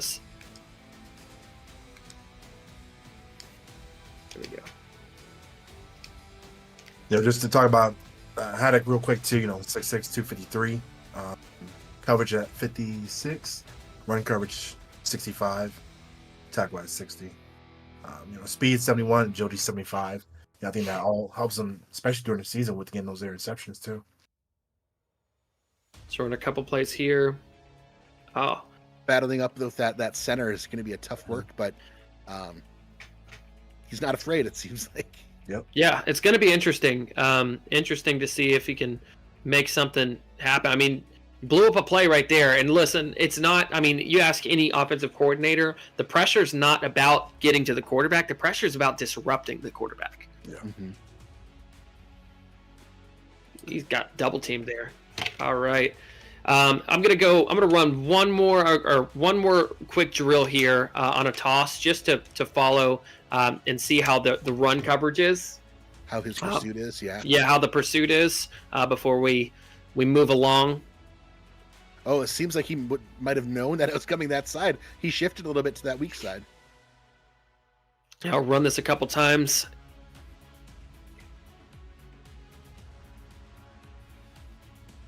So just doesn't seem to have, it's not what you would call sideline to sideline, right? Maybe a little bit slower for that middle linebacker position. You would like to see somebody who could get out to the edge a little bit more. So I would definitely, oh, there you go. Big play there in the run stop. All right, who do we have next? Benjamin. All right. Oh, I love this. I keep forgetting I don't have to go to the depth chart. We're just queuing in on a different person. All right, so we're going to start off with some man coverage here. Let's go with, see if I can, there we go. To add with Benjamin, he's 6'4", 250, speed 74, agility 74, coverage 55, run coverage? Left side. We're looking at the left side of the line here. Oh, let me see here. He seems like he's at a pass rush situation. All right, so Are you good? Is he number 54? yeah, is he? I believe he's. Are we looking at the left side or the right side here? I'm trying to see. Here, this is one way to solve this. We're looking at the.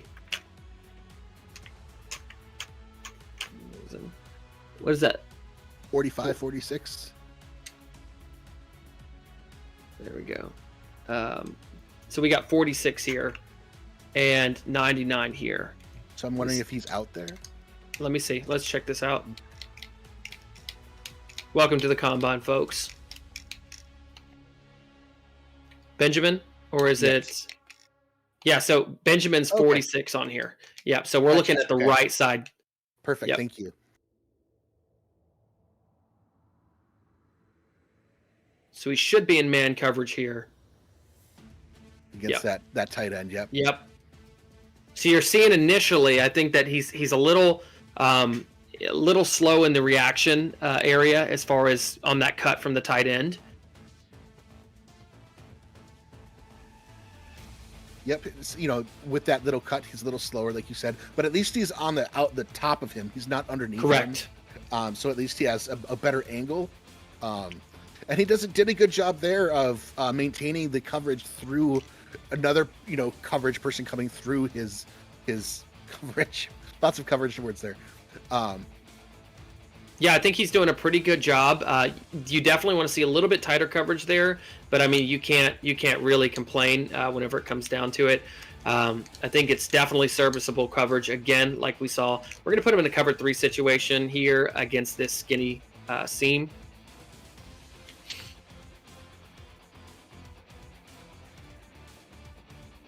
Oh, I like how he shaded. Notice how he shaded and actually picked up the wide receiver.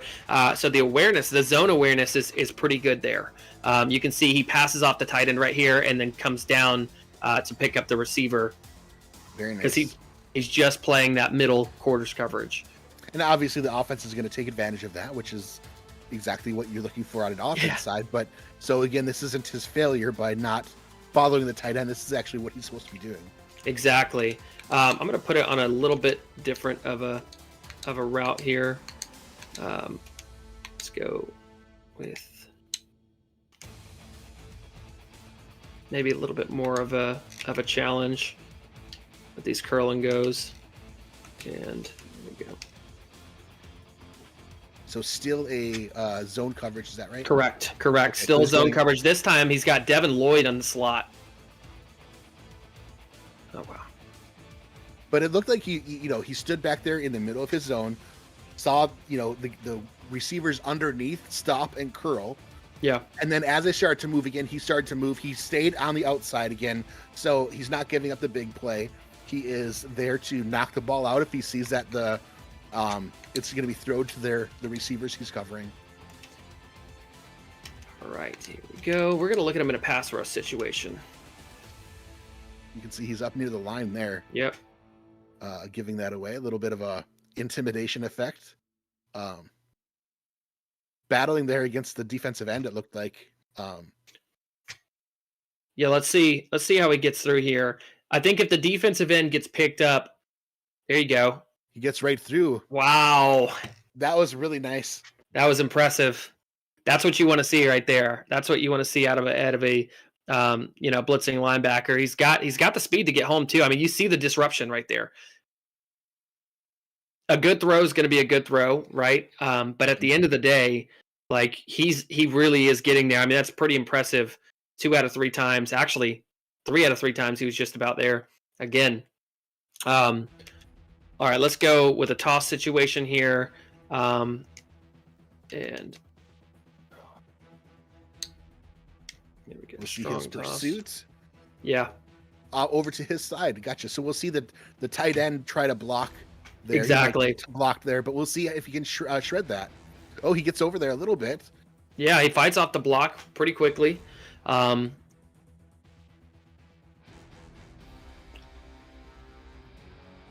moves over. At least creating and holding that block is forcing that halfback to stay back behind the line of scrimmage and keep moving to the outside to try to get free.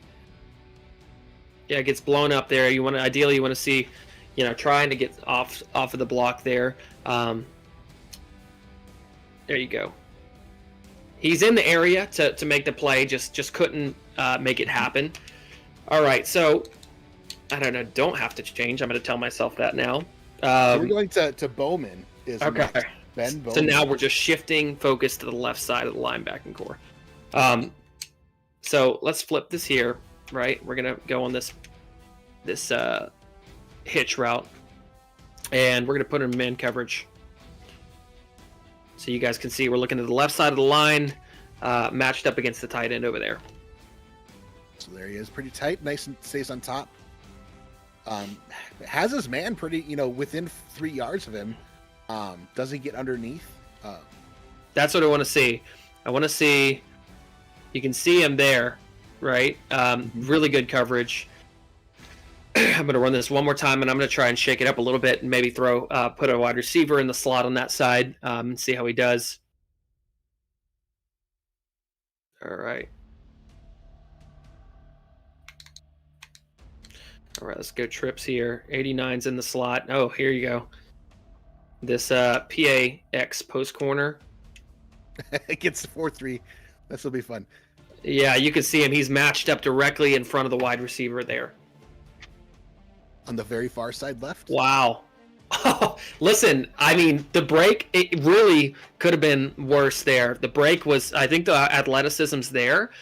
Maybe just not the speed, right, to keep up with a linebacker like that. Or with a receiver like that.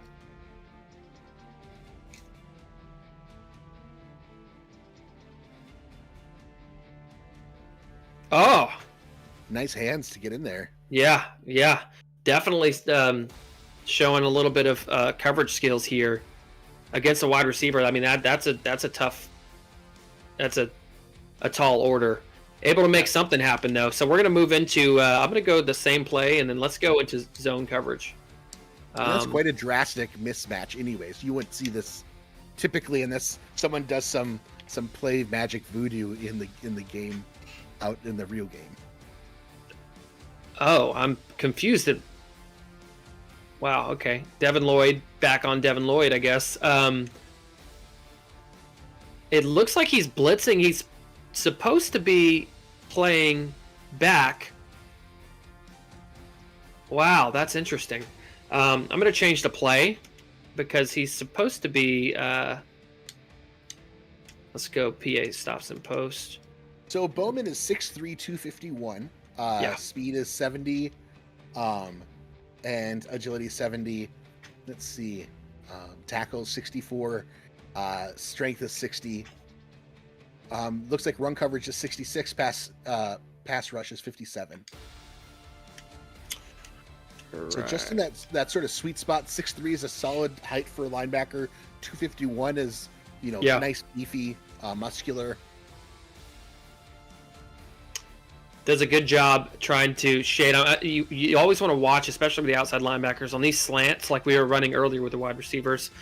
You see how he's got that. He's tasked with that kind of right on the break being right there. And you can see because of the lack of coverage skills, maybe he goes a little bit too far, whereas he should kind of follow that receiver and shade back a little bit. Yep. So, all right.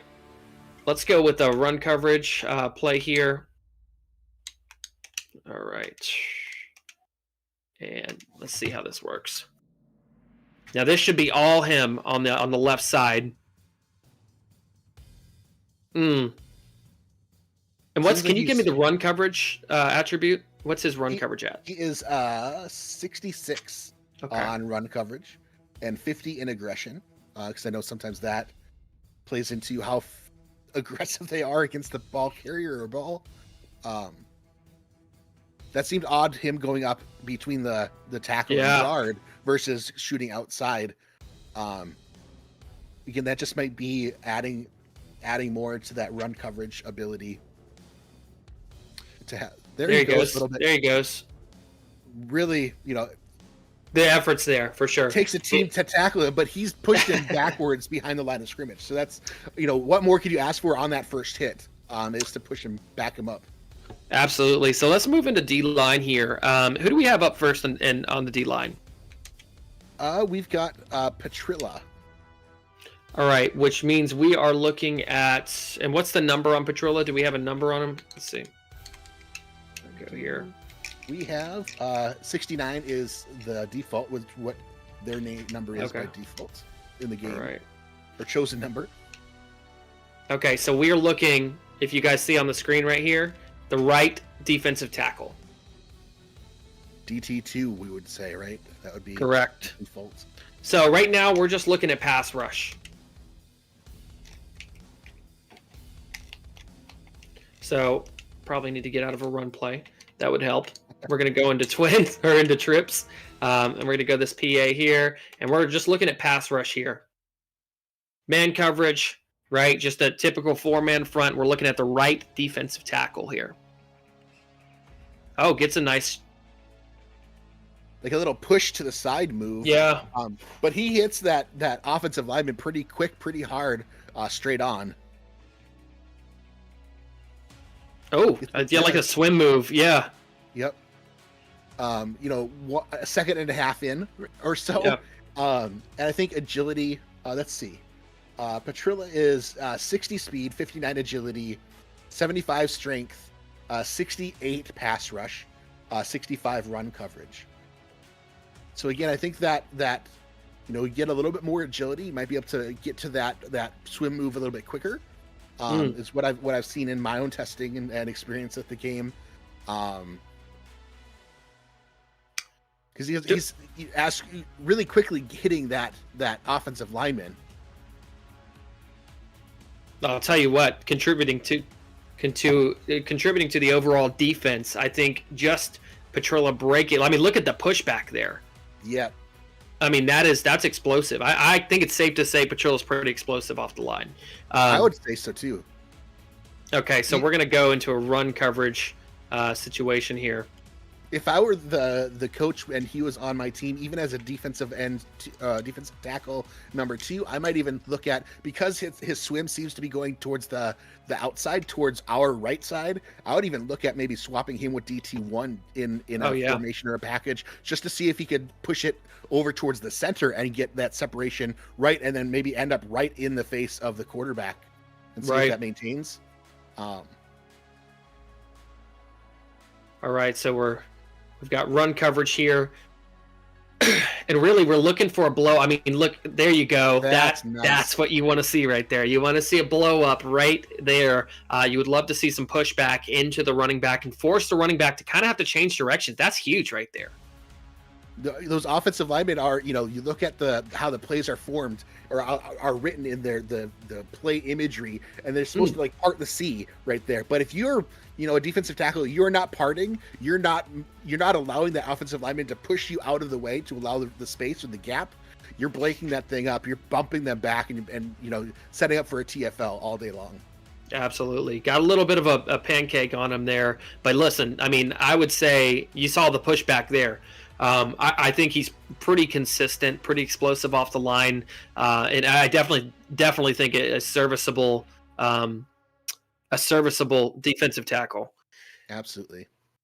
All right, let's move into this is so nice. I don't have to go back to the depth chart. So now we're just we have who do we have up next, Axel? We have James Ramos. Okay, so I can just look at defensive end. He is number 94. All right, so we're going to go to a pass rush situation. So we're going trips here, PAX corner, and he is which number? 94, DE1 All right. On the left side.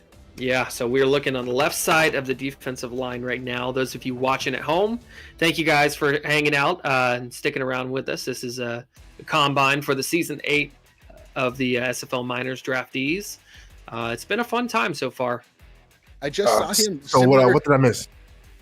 We're now on the D-line.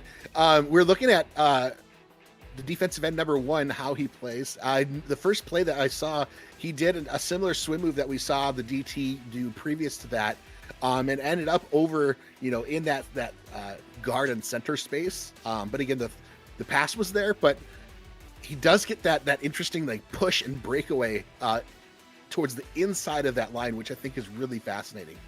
Yeah, I definitely think it could. There's some good pushback, but he's not getting the separation that you would want to see. Especially so. Listen, and this is no critique. Nothing. Not criticizing the players or anything like that. I like how he came inside there and ran around and looped in. But from a defensive end standpoint, it's important that defensive ends get that separation and get that pushback to be able to get pressure on the quarterback. I'm unfortunately not seeing that from him. So as far as looking at his attributes, Axel, what do you think could help a player like this going into the pros?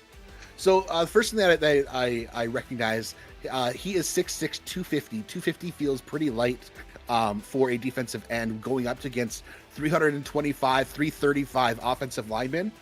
Sure, it might help his speed. It's a good spin move there. In order to do that he would need to bump up his speed, up close to 78, 80.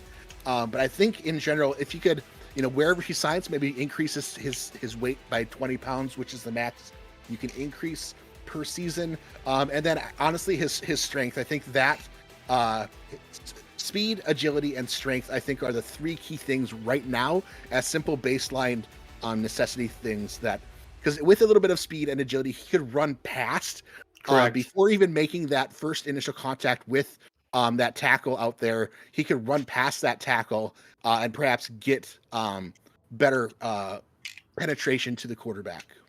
Yeah, I definitely agree there. I think that this is something. This is going to be interesting. I flipped this run here and I put the tight end on that side. I want to see how he does to get that push on the inside there. You see a little bit there, but ideally you would like to see an arm out or a hand out to try and slow down. Kind of clog up those lanes. Really good job there. Really good job. Let's see how he continues to do in the run coverage. Oh, got blown up a little bit there, so not what you would like to see. We're gonna go on that one, huh? Yeah, we're going to go one more of these. And who do we have up next? We have May Carter, I believe. All right. So with May Carter, we're going pass rush first. And what's the number on May Carter? Is it number 59? All right, so DE2. Awesome. So we're looking at the opposite side of the line now, the right defensive end. May is 6'4", 250 also. So again, just on the light side, I would have the same recommendation. I think 270, 290 is probably where the better weight is for defensive ends, from my experience. I like the fight back, right? So, I mean, the right tackle clearly won that battle, but the fight back to be able to come back and really still try and not give up on the play ultimately is really important. I love that explosiveness too, right from the, getting off the O-line just to rush at the quarterback. It's pretty quick. There you go. I like the swim. I think the swim is there for sure. Now, if we're looking at what's the pass rush rating for May Carter? May Carter is at 70. In comparison to James Ramos, who we just saw on the other side, is 83 versus her 70. So again, I feel like pass rush is great, but you also need those basics to be able to activate on it, right? So I think both of them are in a similar boat of just being a little under speed, under agility, and under strength compared to the O-line that they're fighting against. So this is an important one here. Watch this. Loses the initial battle, right? Gets pushed back, but fights back here and then gets a spin-off right here, which I think is really, really, really good. I love love to see the determination. And like you said, I think the biggest attribute of May Carter for me right now is not giving up on the play, right? Fight, literally playing until the whistle. Oh. All right, we're going to move into a run coverage situation here. That was great release on that. Like I said, just fighting through and trying to get the quarterback. That's what I've been noticing the whole time is, definitely those plays where, it gets pushed back a little bit, but then just, oh, wow, wipes off the O-line to try to get that quarterback. And that one, Yeah. it looked like she's double covered. Is that it looked like, right? Yeah, she was double covered, still got the pushback, right? But again, you want to see defensive linemen clog those lanes. You want to see that, right? They teach you almost make a chain link, stick your arm out, right? Try and clog those lanes and just get a hand, on the running back. May Carter's run coverage is 58. 55, I believe, is the basic bare minimum baseline for them. So I think a player like May Carter could really, really benefit from increasing run coverage here, because in these situations where she's getting the pushback right there, she's at least, I think with run coverage, you get more awareness of those lanes. And I think you would see her, really disrupt a running back trying to get through there more often with higher run coverage.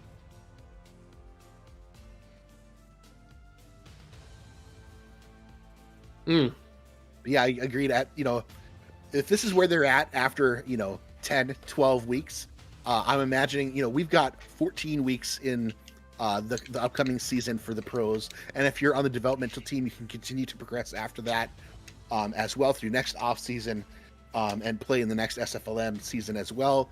The sky's the limit for these people right now, which is really exciting to see where they're at this level. Yeah. So who do we have up next? This is the final one. I believe it should be Bruiser, right? And Bruiser, 3.5 sacks on the season, right? So we're watching that left defensive tackle spot here. And I mean, you can see right off the back, you can see double team, right? The line is aware of the kind of player that Bruiser is, I think, in this situation. So it's going to be interesting to see what Bruiser can do in a pass rush situation. 6'3", 342. A pass rush 61, running coverage 66. To also add to the stats too is Bruiser got an interception too. So definitely aware of where the ball's at all times, and definitely make a play. Hashtag throw to the DT. Uh-huh. Yeah, again, just echoing the same comments. Obviously, Bruster doesn't need to gain any weight. He has spent his time at the buffet. But again, the speed, agility, and strength are these really key fundamental. They're like the bottom of the pyramid kind of thing. Oh, wow. There you go. Beautiful. Yeah, that's a pressure. Pursuit, yeah. That's huge. Just disrupting that play, forcing the quarterback out is going to force them to rely on their composure and other things. And here's the thing. Here's what people don't talk about. So people aren't talking about the fact that when you've got a guy like this on your defensive line, he's taking up 2. What does that do for your other pass rushers? What does that do for the rest of your D line? Right? Especially if you've got 95 to 100 rated defensive, other defensive linemen. If they're taking up the 2, now they've all got 1-on-1. Or if you're sending a middle linebacker up in the gut too, you're just opening up lanes everywhere. Yep, exactly. So we're going to move into more of a run coverage situation here. But I think it's really impressive how Bruiser was able to hold up on double teams so often. All right, so we're going to flip this here, put a tight end on the side. Let's see what he's got here. Let's see, does he still get double teamed in the run situations?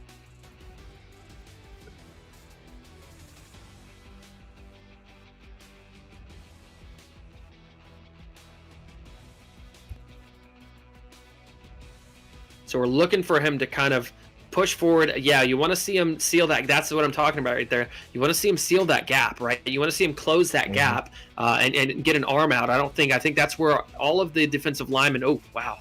Great. That's beautiful, man. Yeah. Again, as these other players, linebackers progress, they're going to have even better pursuits than what we're seeing right here. But there was an unfortunate toppling over of him. But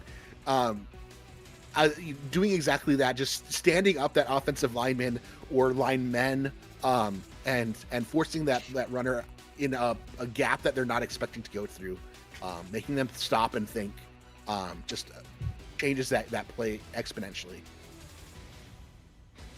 Yeah, so you like the pushback there, but again, it's the awareness. I think if there's one knock on these defensive linemen today, guys, I think that it's got to be the run coverage. If you're a defensive lineman, get your run coverage up.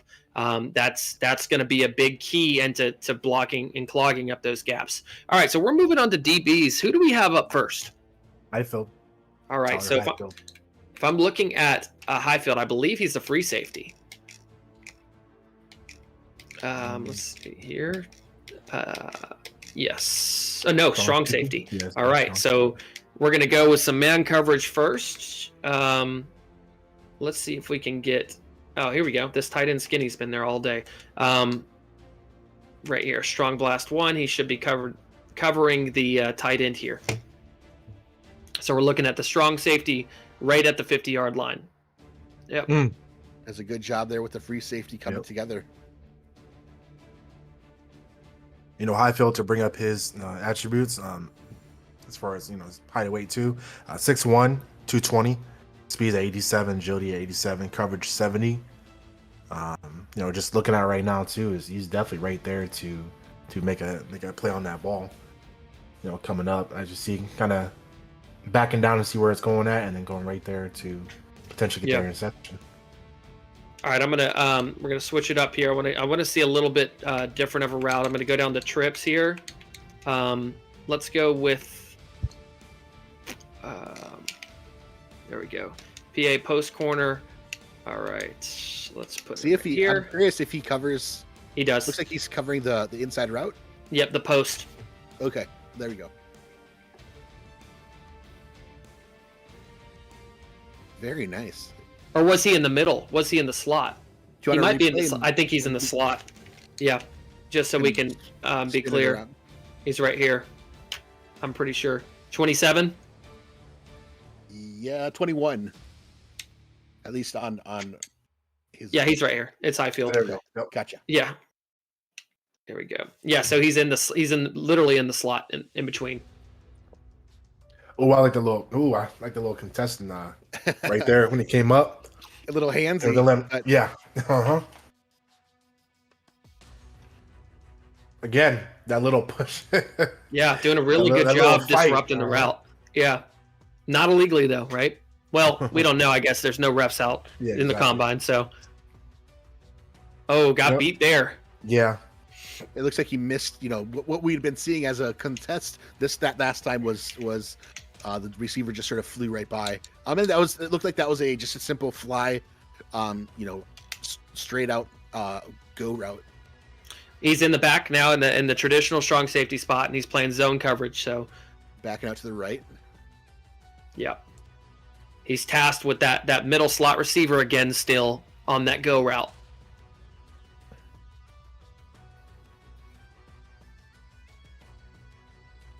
Oh, looks pretty clutch. I mean, right where he needs to be ultimately.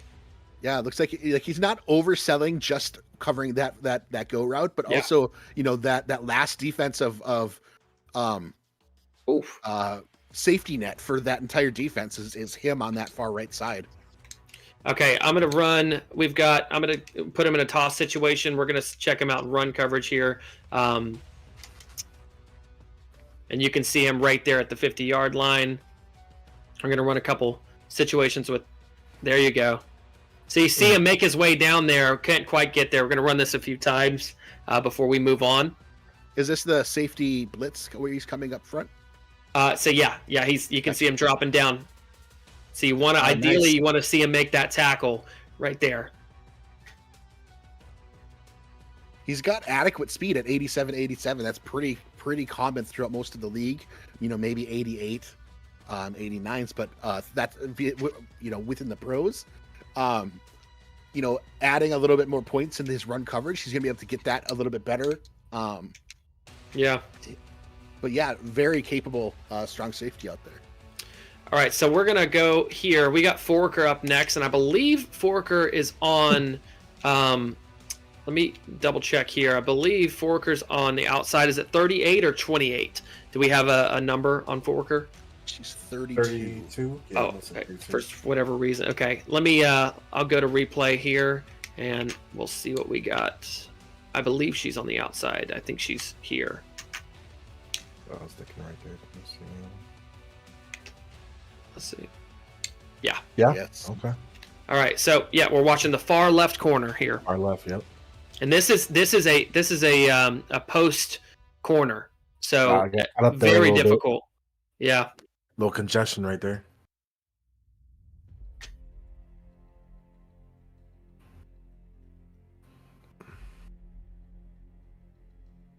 You guys noticing that cut? So this is a really difficult route for a corner to cover because of the cuts, the multiple cuts. You've got the cut going in on the post and then the cut out on the corner. Oh, good coverage there. One thing to bring up too is that she is 6'4", 200 pounds, speeds at 90, agility 85, coverage 68. Just looking back at the season so far, 17 tackles, 1 interception, 2 fumble recoveries too. So, she's definitely actually also 7 passes defended as well too. So she's definitely there all around the field. It's also important to note for especially corners, we're looking to see how many times the quarterback doesn't go in her direction. Mm-hmm. Exactly. Yep. So we got her in press coverage here on a quick slant. I feel like she did really well there. She engaged the receiver really pretty quickly. Mm-hmm. Her other fellow defender got a little bit in the way at that cut, but pursuit after that breakaway, she regained Exactly. that distance quick. I was just going to say that Axel hits her makeup speed.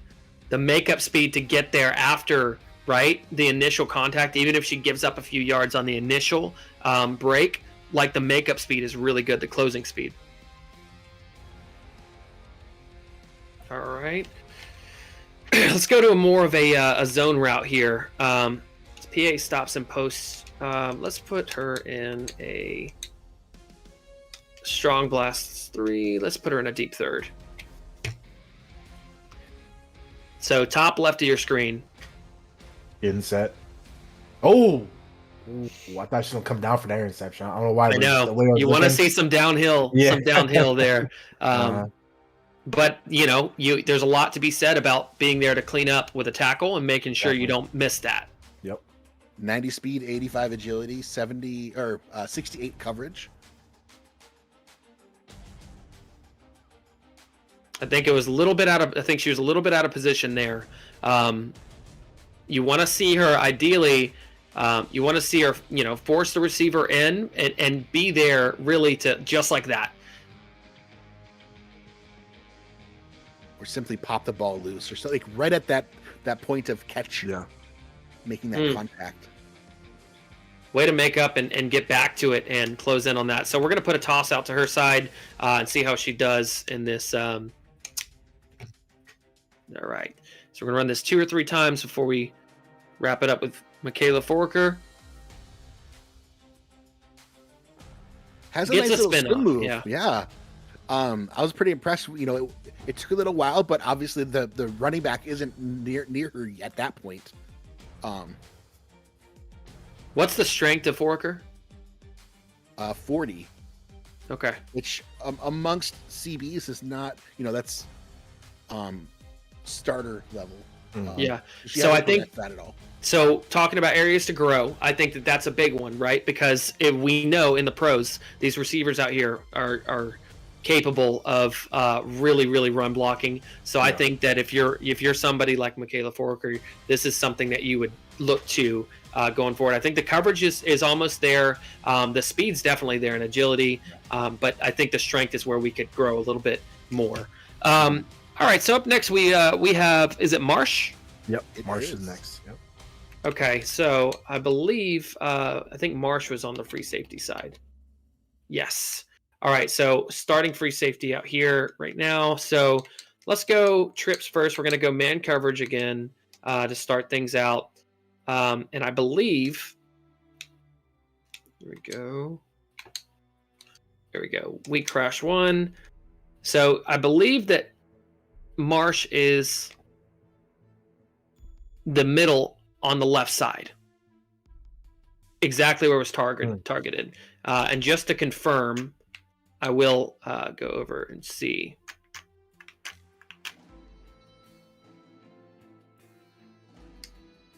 Looks like that might be a. Oh, okay. So I guess all right. So she's deep middle. Oh, that's Tyson. Huh. Okay. Let me see. We'll go here. And yeah, might not be out there. Let me see. I'm gonna get the number really quick. We're gonna pause. 33 is the number we're looking for.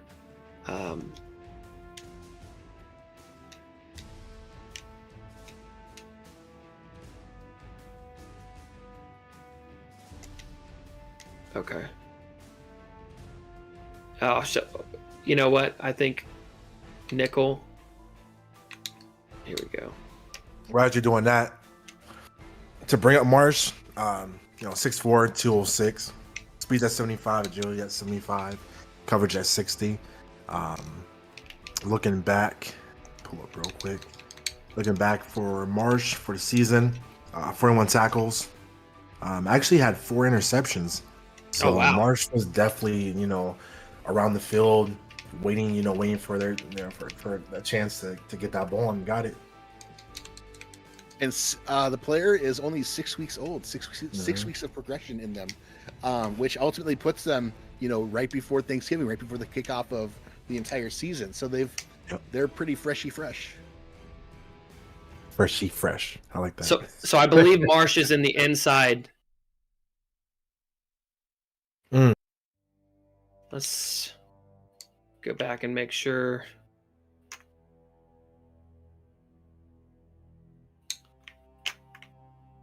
I feel like if Axel Raven had a cologne, call it Freshy Fresh. Yeah, so Marsh is not. Oh, here we go. There we go. Yep. Okay. Here we So go. right there in the middle. I think I got it now. I think it was user error. I think Marsh is in the middle now. We'll see, but I'm pretty sure.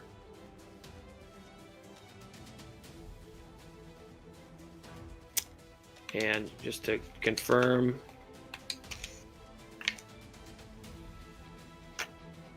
Yeah. 33. All right.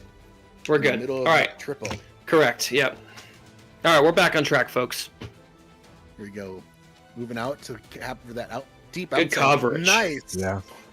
Got that arm in, slight tackle. Even if they did catch it, they were going down. And I feel like with that kind of congestion, right, it's got to be a little difficult. I think the man coverage I think it really says a lot about a defender that can stick through because you're almost passing players off. Ooh. So with this as being a crash, which sends that quarterback, you can see them on the bottom left sliding in to go after to blitz, leaves that number 87 wide receiver alone out there, and Jubilee does a pretty good job of picking them up, reading the place, watching the passer, and either moves towards them or towards whoever is being thrown to. All right, we're going to move into a zone coverage. Oh, wow. Yeah, good coverage. I think the man coverage is there. Absolutely. We're going to go into there we go. Right here. Yes.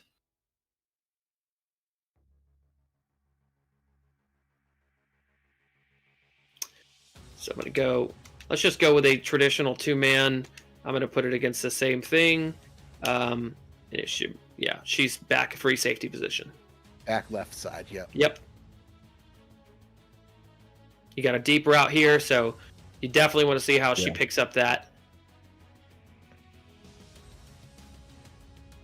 I'm interested to see how she does in run formation. Oh, there you go.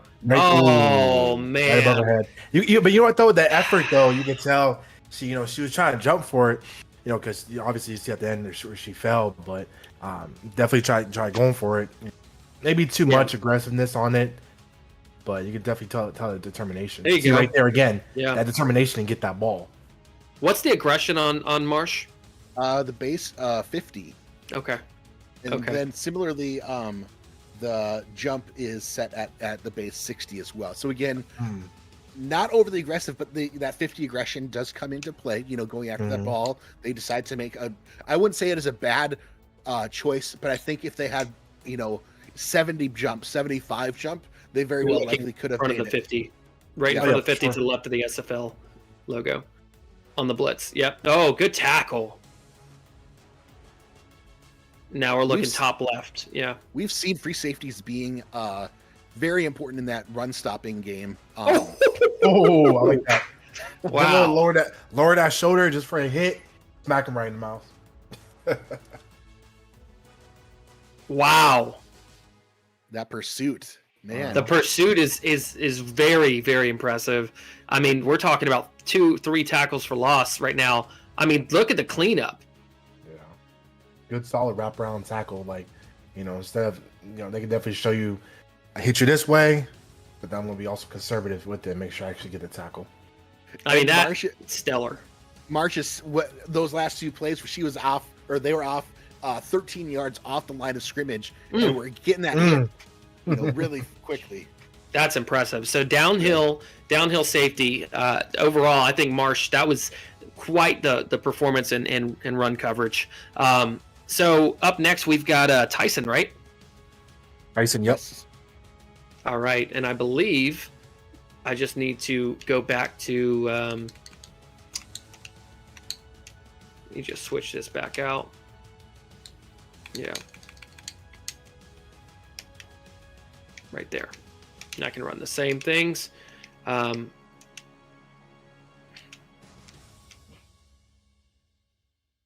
it still says 33. Here we go. And you guys want to give some info on Tyson? Yeah. I was looking at Tyson right now. 6'2", a little bit on a little heavier side with 230, 84 speed, 75 agility, coverage at 66, jump 61, but a little bit on the heavier side out there.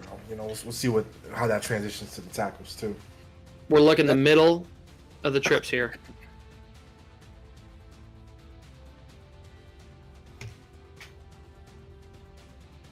Yep.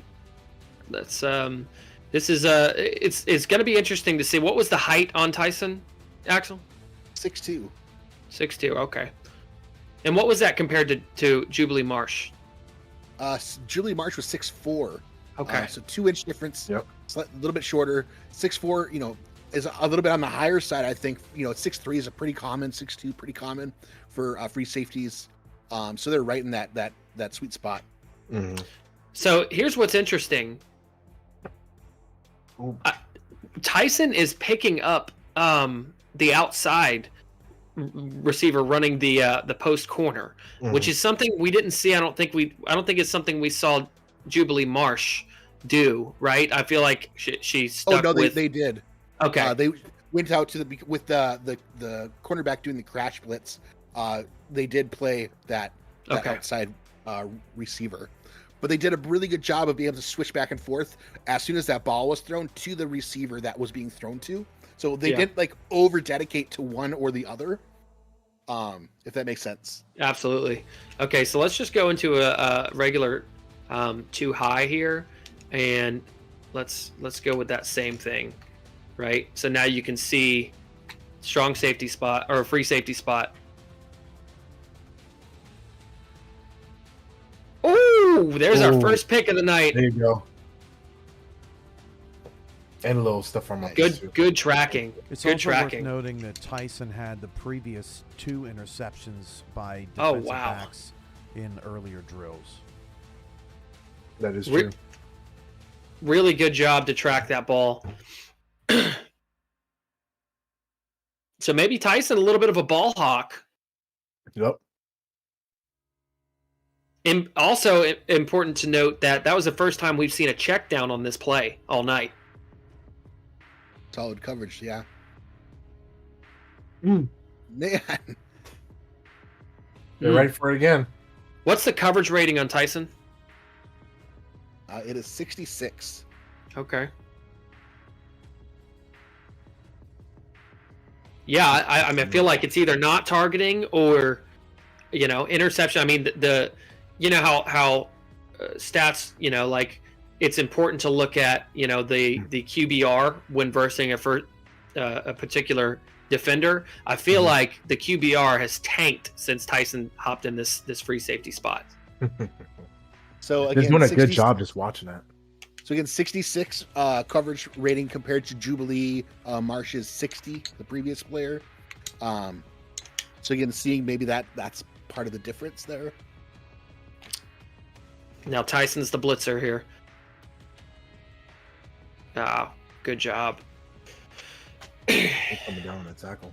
Yeah. And Tyson seems to have that extra speed at 84 to really capitalize on what they're seeing in the coverage and their run, etc. Maybe not as explosive in the run stopping game or the run coverage as Jubilee Marsh. I mean, still great job there, right? But you know, I think that well-rounded as all get out. I think the coverage for Tyson is a little bit better than it was for Jubilee Marsh. But on the opposite side, I think Jubilee Marsh had the better run coverage here. We're going to let it run here. All right. Who do we have up next, guys? We got Key. Key's up next. Okay, so Key is on the right side, far right side corner here. We're going to go man coverage. And let's go with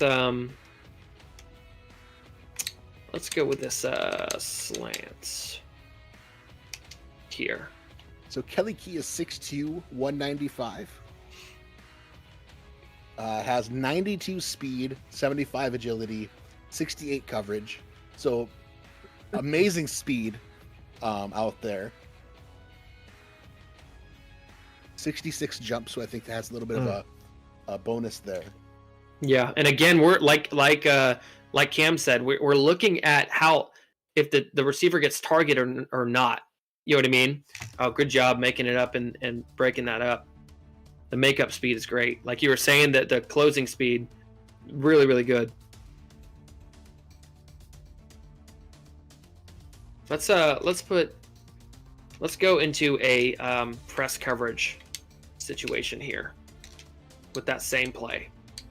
And let's watch how the press coverage looks on this slant. 40 strength for Key. The wide receiver did come off pretty quick though, but you know, Key was definitely ready to come back and try to make that tackle if he made the catch. There you go. That was much better there. Position their body almost in front of that route that they're going to be cutting on. Right there. Ooh, That's okay. awesome. Almost like a box out, right? Like almost like boxing the receiver out. That was definitely one of the more physical, I feel, plays so far that we've seen from Key. Oh, another one too. Hey, but way to make up, right? Way to you let it go, like the receiver gets it, but to have the pursuit to come back and make the play says a lot. So, all right, let's go into a more zone coverage look here. We're gonna put her in a deep third. You can definitely tell by the those last couple of plays. There was a lot of aggressiveness, a lot of fighting, to try to disrupt that route. Key. I'd almost say this might be where they might he might shine with the lightweight at 195 and the speed at 92. These deep routes and being able to keep up with these players. You saw 15, 20 yards down there, she's still there. Yeah. She's got Tarantino. She matched up with Tarantino here on a deep, like on a fade. And it's been important to note that Tarantino has been targeted once. See, we haven't really seen it since I know I think it was the first play where the quarterback made the little pass to the running back, but she backed up, and as soon as she saw the ball being thrown, it was like she was already there for the tackle. Yeah, like reactive. Crazy. Yeah, the reaction timing was great. That's where that speed comes into play. Like you said too. Just to be able to make that play. So this is a tough one. Interesting to see her play a little bit further down now. She's still playing that deep third, but she's got Tarantino on this post route. You would like to see her shade a little bit more with him. As he moved through that zone, yeah. All right, so I'm gonna go. We're gonna go toss out on that side, just to see how she plays the run here. Oh, wow. Almost gets there, though. Yeah. A big headache for that receiver to try to block. Yeah. Gonna run this a few times before we switch over. And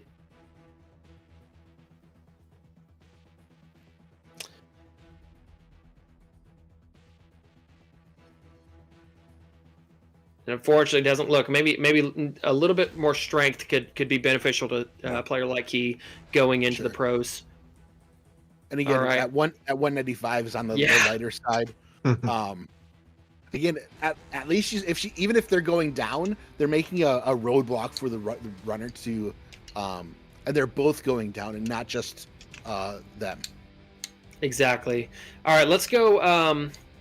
Here we're gonna go with trips. Let's go here. Flip this. We are on Wallace now. We're looking at Wallace. Yep, close it out with Wallace. Yep, and I believe it's exactly where it was just targeted, number 27, I believe. So now with Wallace, 5'11", 205, speed, definitely there with 88. Agility 70, strength 50, coverage 71. Oh, switch that out. Now we're good. So now we should have number 39, Wallace, out there. And we're looking all the way to the right. Yeah, we're looking in this over here.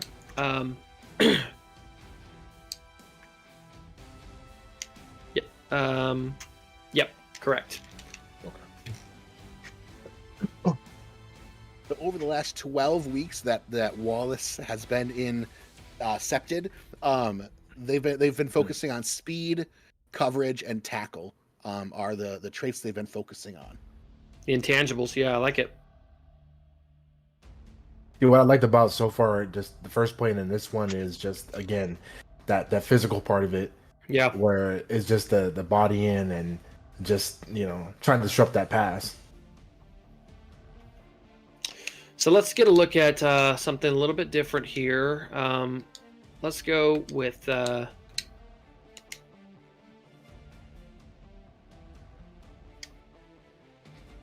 I believe we're looking on the inside as well.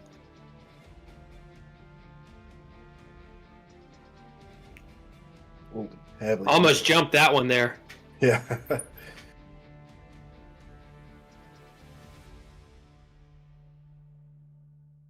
Whoa. The right side is very congested. Yeah, well, it's interesting because of that crossing, that scissors concept. It's very, it's almost like you want to see the IQ to be able to pick that up. It's done a really good job though so far. Let's move into a zone coverage here.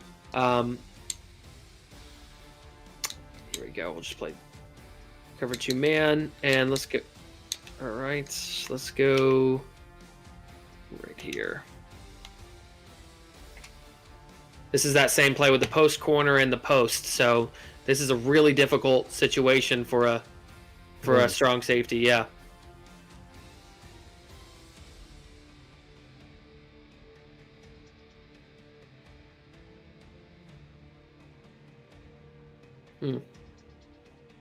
So again, it's important to note we're watching the actual strong safety position here.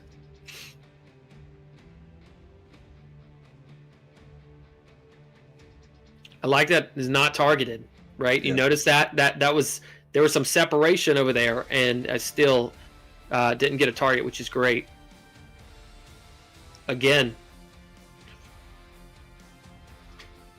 All right, let's go with some run coverage here. I'm going to put him down and going into the box. Here we go. Speed 1. All right. Let's go. Strong toss here. We're watching the strong safety position again.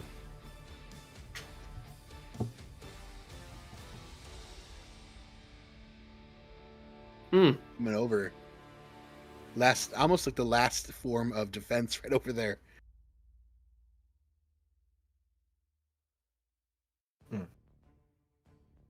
The positioning is great, right? You're seeing the blow, like you're seeing the explosiveness to get there into the backfield.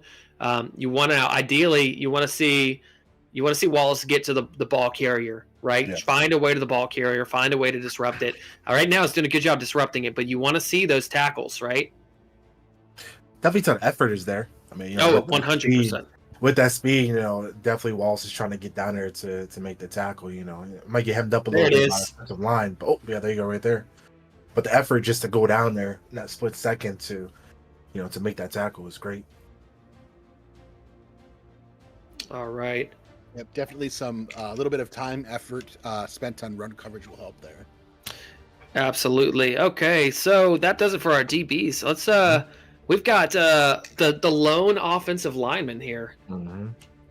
All right, so let's go with some pass protection here, and we're watching the center. And this is what is it, Kiara or is it Kiara Kilganon? Kiara Killigan, yep. Okay, I let's. hope I said that right to Kiara. I think I remember a childhood friend by name Kiara, so hopefully I had that right. So we're watching the center here, number 77. Oh. No, the defense said watch us this time. But That no, was number 57. Killigan did pretty good with that pass blocking right there. Just right there, not moving around. Just nice. That was nice. Pancake that person. Yep. Yeah, you saw that picking up and helping out on the guard. Now it's important, especially for a player that plays center, right, to be aware of these. Really good job. Really good job in protection. Killigan right now, 6'3", 275. Stamina 71, pass block 67. That was a beautiful one. Being able to shift from one side of the lineman to the other to be able to pick it up. Yeah. That's huge. That is a really, really good heads-up play. That's what you want out of your offensive line, right? That's going to be what determines whether or not you may get a pass completion on that play or not. Yeah, Killigan is honestly just doing a good job, but just picking up those defenders coming down. Anybody on the D line, just watching. What I like that she's doing is she's watching, she's looking around, seeing who's coming, just getting ready for whatever. All right, so we're gonna do the same thing. This time we're overloading the line. Check this out. But same offensive play. Oh. Mm-hmm. Oh, pretty good. Yeah, just double teaming that defensive tackle and making sure they get there's the incoming blitz that the halfback picks up. Oh, here they go to the right side. Mm-hmm. You know what the funny part? I was just looking at that last play was the other old line was kind of falling down and she was right there, not letting nobody past her. Oh, good job! Oh, that was nice. Great pickup. Wow. I got to get a speed. replay of that. That ability to slide from one side to the other. Uh-huh. Wow. Slide to the right. So Yeah, there you go. Kira's 5 weeks old, if you will. Progressing strength, leadership, pass blocking, agility. So really spreading that out. Their progression points out across the board. I have not seen honestly Killigan she just doing great, just defending. I haven't seen her fall backwards or anything. She's just right there, ready for whatever. All right, let's look at some run blocking here.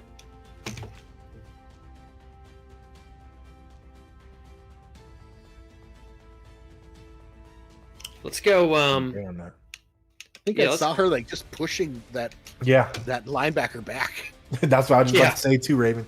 Great, just defending. Great, just blocking. Honestly. Oh my gosh! One call 911. That was two. She said, "I'm gonna put you down." Wow. And then second person, I'm gonna put you down too. Oh wow, that's a good one. That's a good one to end on. Look at 77. Say one, and then gets back into it, right? One, then looking for two. work. If looking it wasn't for work. If it wasn't for Kilgannon to take care of that one, that they could have easily come and taken the runner out. Oh man! All right, so here's an interesting one. I think we're going. Kicker. Yeah. So I got to go down to reset this, and we're doing the distance test here, right? So we're going to start out at the we'll start out the 30, or actually the 20, and we'll work back. All right, let's go with field goal block. So we got kicker. And this is what is this? This is Yanida? Yanida, yeah. Yeah. Nashville's. Yeah. Yeah. Oh wait, no. No. I think Yanida might also No. be. Oh, that's what it is. Sorry, it's. Why did I have Yanida on here? Or is it? I'm like, who's okay. Yanida?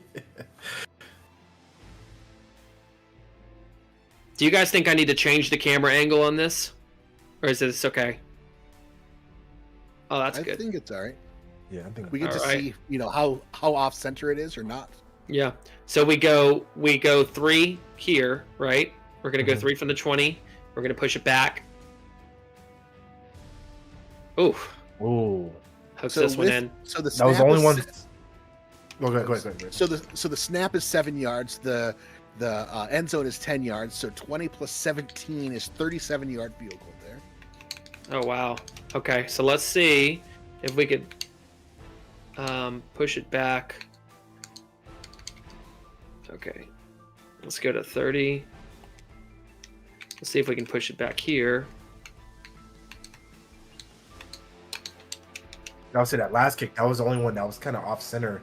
All the other kicks are pretty much right down the middle too. What's the distance on this one? This would be a 47-yard field goal. Ooh, Down the middle. Right down the middle. wow. Right down the middle. So this kicker has a kick power of 77 and a kick accuracy of 67.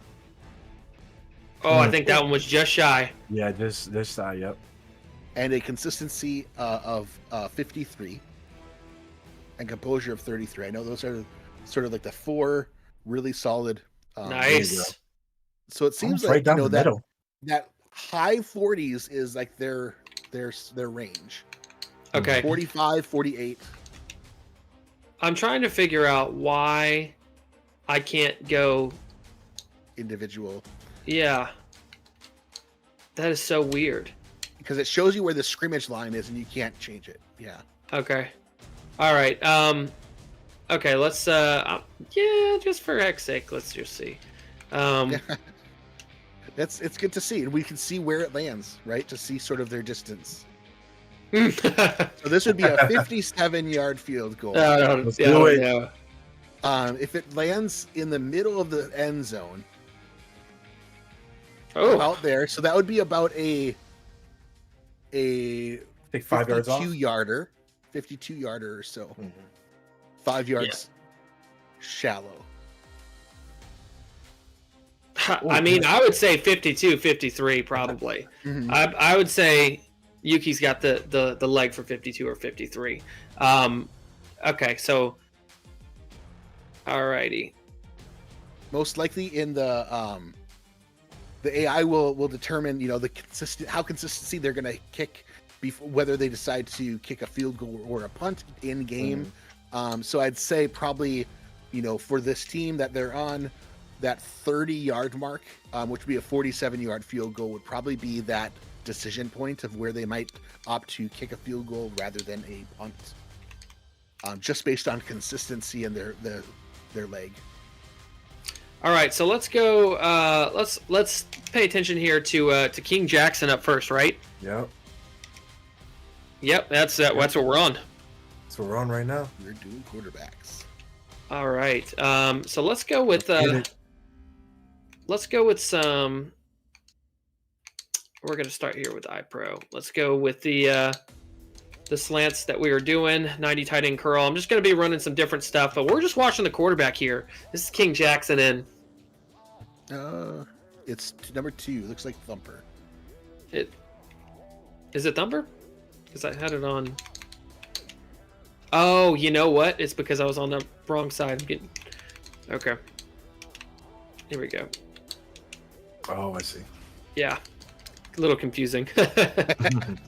All right, here we go. Now we can do that same play. Let's just run 2-man. Okay. Well, as Mike All is right. figuring that out. There you go. You're on the right Jackson. side. Now you need to go to game plan. Yeah. as we're looking at King Jackson right now, he's 6'6", 225, pass strength 95, accuracy 90, speed a little bit on the slow side was 61, consistency is 85, composure is 90. I really think with King Jackson, he's definitely gonna be a big guy out there. Defenders are kind of have their hard time taking this man down too. So we want to see how often he can hit the slant here. I think the ball placement's been pretty good these last two. I'd say this season he's done better. He's was a longtime quarterback for Tacoma Grizzlies the past 2 seasons prior to this last one. Mm-hmm. And now being on the River Hogs, he's done a really good job this season, sort of coming back, like a reimagining of himself with this new game, playing later tonight. We'll be excited to see him versus Switch out there. Yeah, it's going to be interesting. So I like that he. Oh, that's a tough throw there. Trying to get that in between the corner and the linebacker on that slant. Oh, good ball. Roll out. Good ball. Yeah. Just waiting, letting it develop. Yeah. All right, let's go with some play action here against the 2-man as well. Going back to what Raven said, King Jackson, for the season, he had 15 touchdown passes with only 8 interceptions, and he was throwing it for, 1,852 yards. So definitely this season, was like Raven said, like a reimagining for the King. Yeah, I see where he was trying to go. I think that you'd want to see a little bit more inside leverage on that throw right there. That was great. You want to throw that towards the numbers where nobody, or not towards the numbers, towards the seam where nobody is. What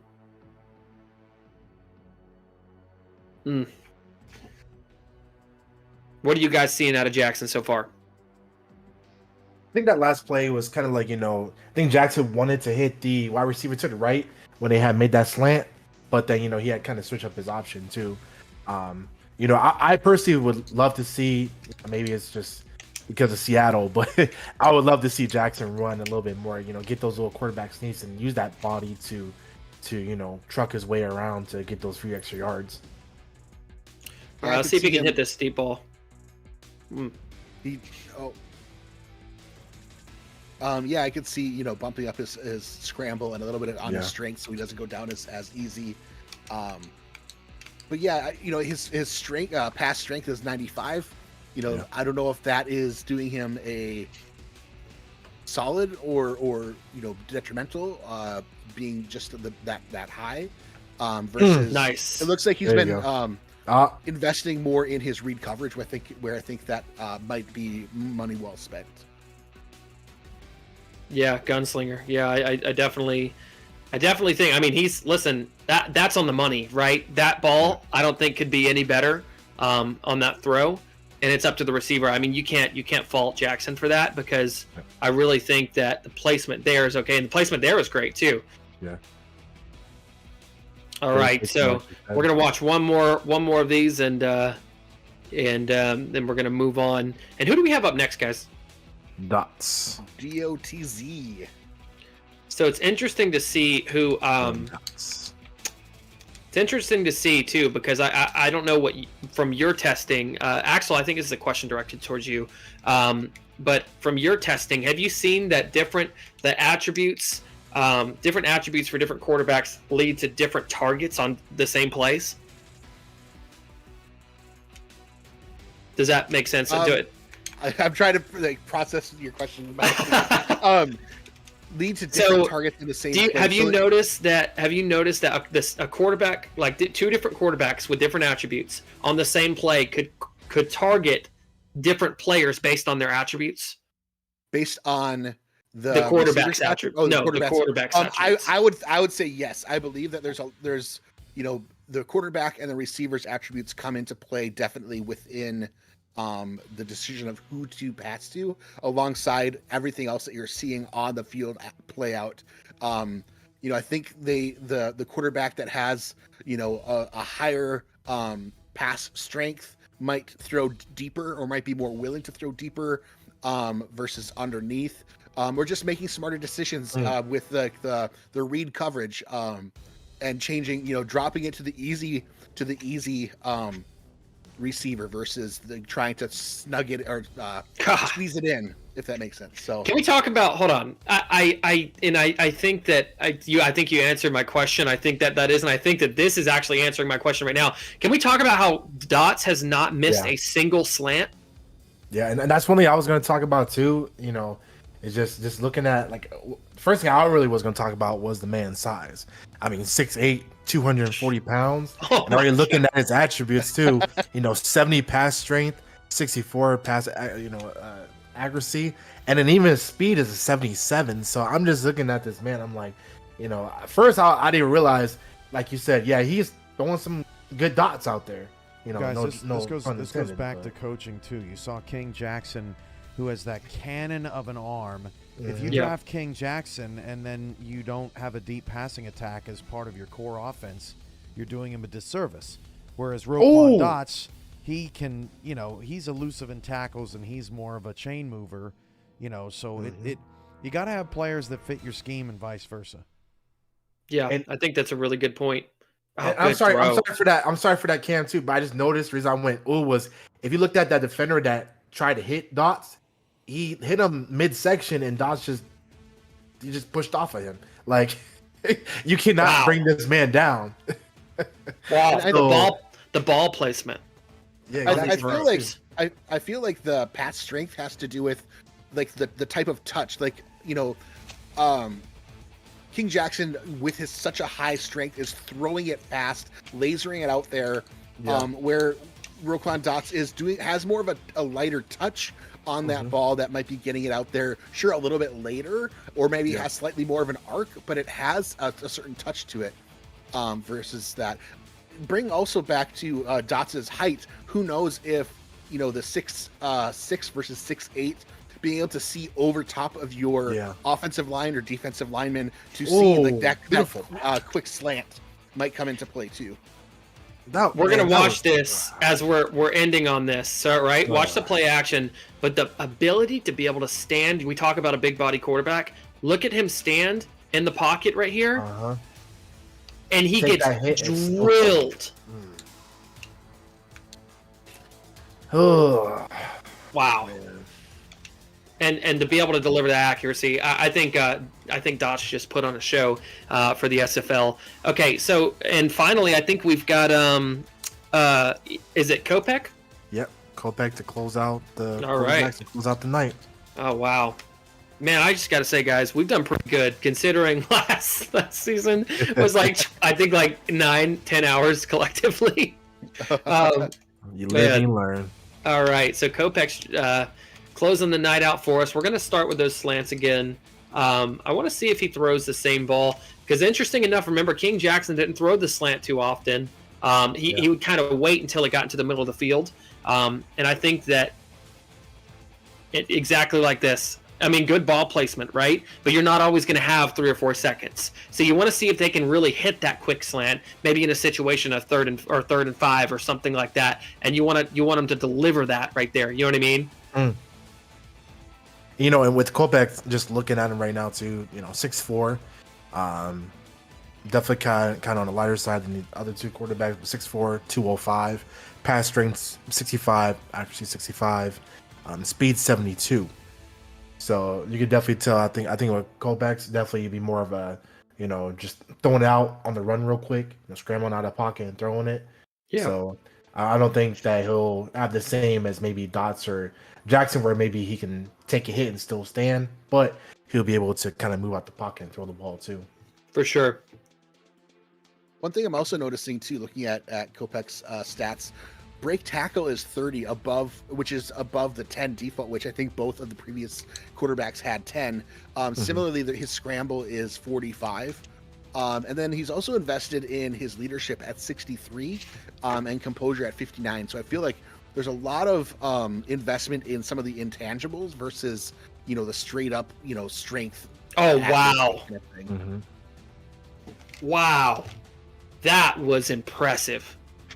You guys have to You make a great point there, Axel, and I think that that may be why you see him in a situation like this, not scared to hang around, right, in the pocket, and really wait and be patient for a play like that to develop. That's the first time all night that we've seen this play, PA posts and stops. We've seen it hit big because none of the quarterbacks have been patient enough to sit or roll out of the pocket and extend it.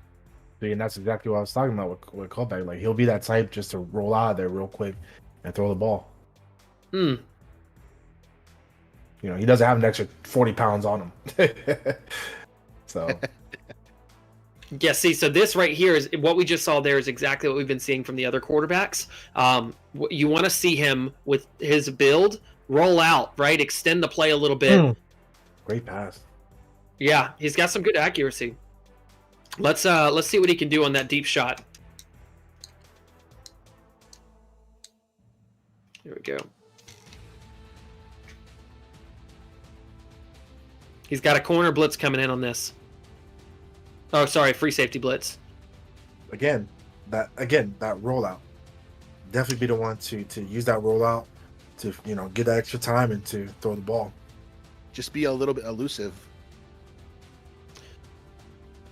I want to see if he can hit on one of these.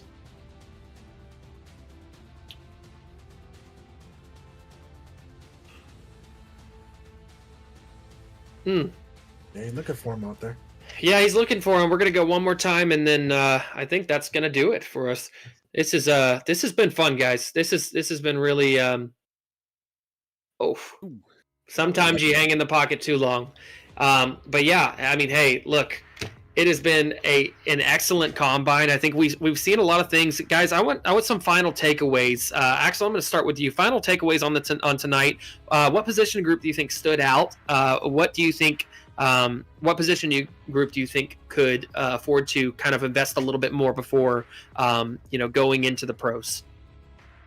Okay, so I think there's a handful of obviously wide receivers and halfbacks that I think are well suited to jumping out into the pros.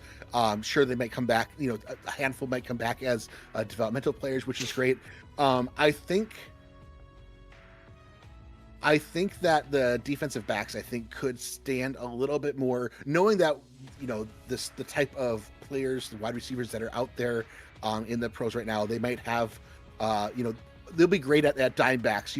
Maybe a nickel back, being able to do some of that coverage underneath.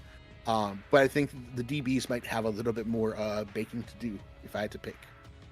Okay, and John, we're gonna move that same question over to you. I don't want to be too biased as far as I'm a wide receiver, but the running backs, watching the running backs tonight, it's crazy. Like, you just saw a little different flair from everybody, from every running back, and I feel honestly that any team that picks up any of these running backs, they're gonna be having a good pick. It's just crazy to see just run back from knock somebody over to catch them, slithering on by or whatever. But the running backs were just awesome tonight. And for me, look, I'm going to be honest. I think that the running backs, like you said, were incredible. I think we saw a lot out of the quarterbacks too. Like, I was really, really impressed with Roquan Dots. Really impressed. But going further, I think that a couple different players. I think for me, the big standout defensively has got to be. Oh man, it's slipping my name, or the name is slipping my head now. It's maybe Tyson. Yes, that's what it was, Tyson. Sorry, yeah, I closed out my sheet here. But yeah, Tyson is definitely the standout as far as defensive goes. I think just the matter of we saw multiple interceptions from him tonight. The coverage was locked down. And Jubilee Marsh, you can make a case too for the run coverage. I think overall we saw a lot of really, really good football players tonight, but we saw a lot of room for growth. Going forward. And I think a lot of optimism should fill the minor leagues tonight. But I think that's going to do it. Cam, did you have any final takeaways? I liked what we saw out of Kilganon tonight. That double block and the initial pancake, the result in the touchdown was really impressive. I too liked what we saw out of the 3 different quarterbacks. They're 3 different types of players, and I think there's only a couple starting spots left. If one, I know Motor City may have one, and then the rest is just backups. So if I'm Motor City and I'm looking to draft a quarterback, I'm looking to draft a quarterback that's going to fit my scheme, whatever scheme they're going to run this year. We saw 3 unique quarterbacks out here tonight. But I thought Devin Lloyd raised his stock. He had a good night. I thought that like you guys said, Jubilee Marsh, Sullivan Tyson the ball hawk, Marsh just the pursuer to the ball, obviously leads the SFLm in interceptions this season and has been a big factor. And I'm a huge fan of Kelly Key. I just watching them play in Lexington this season, I was really impressed with them as well. So it's I think the best part of this is that tomorrow night is the draft, and we don't have to wait. It's all fresh in our minds. And I know John, you're going to be here, so for that. So that's going to be fun to kind of look back on this night as well at some of these prospects. But those were some people that caught my attention tonight, and I can't wait for the draft.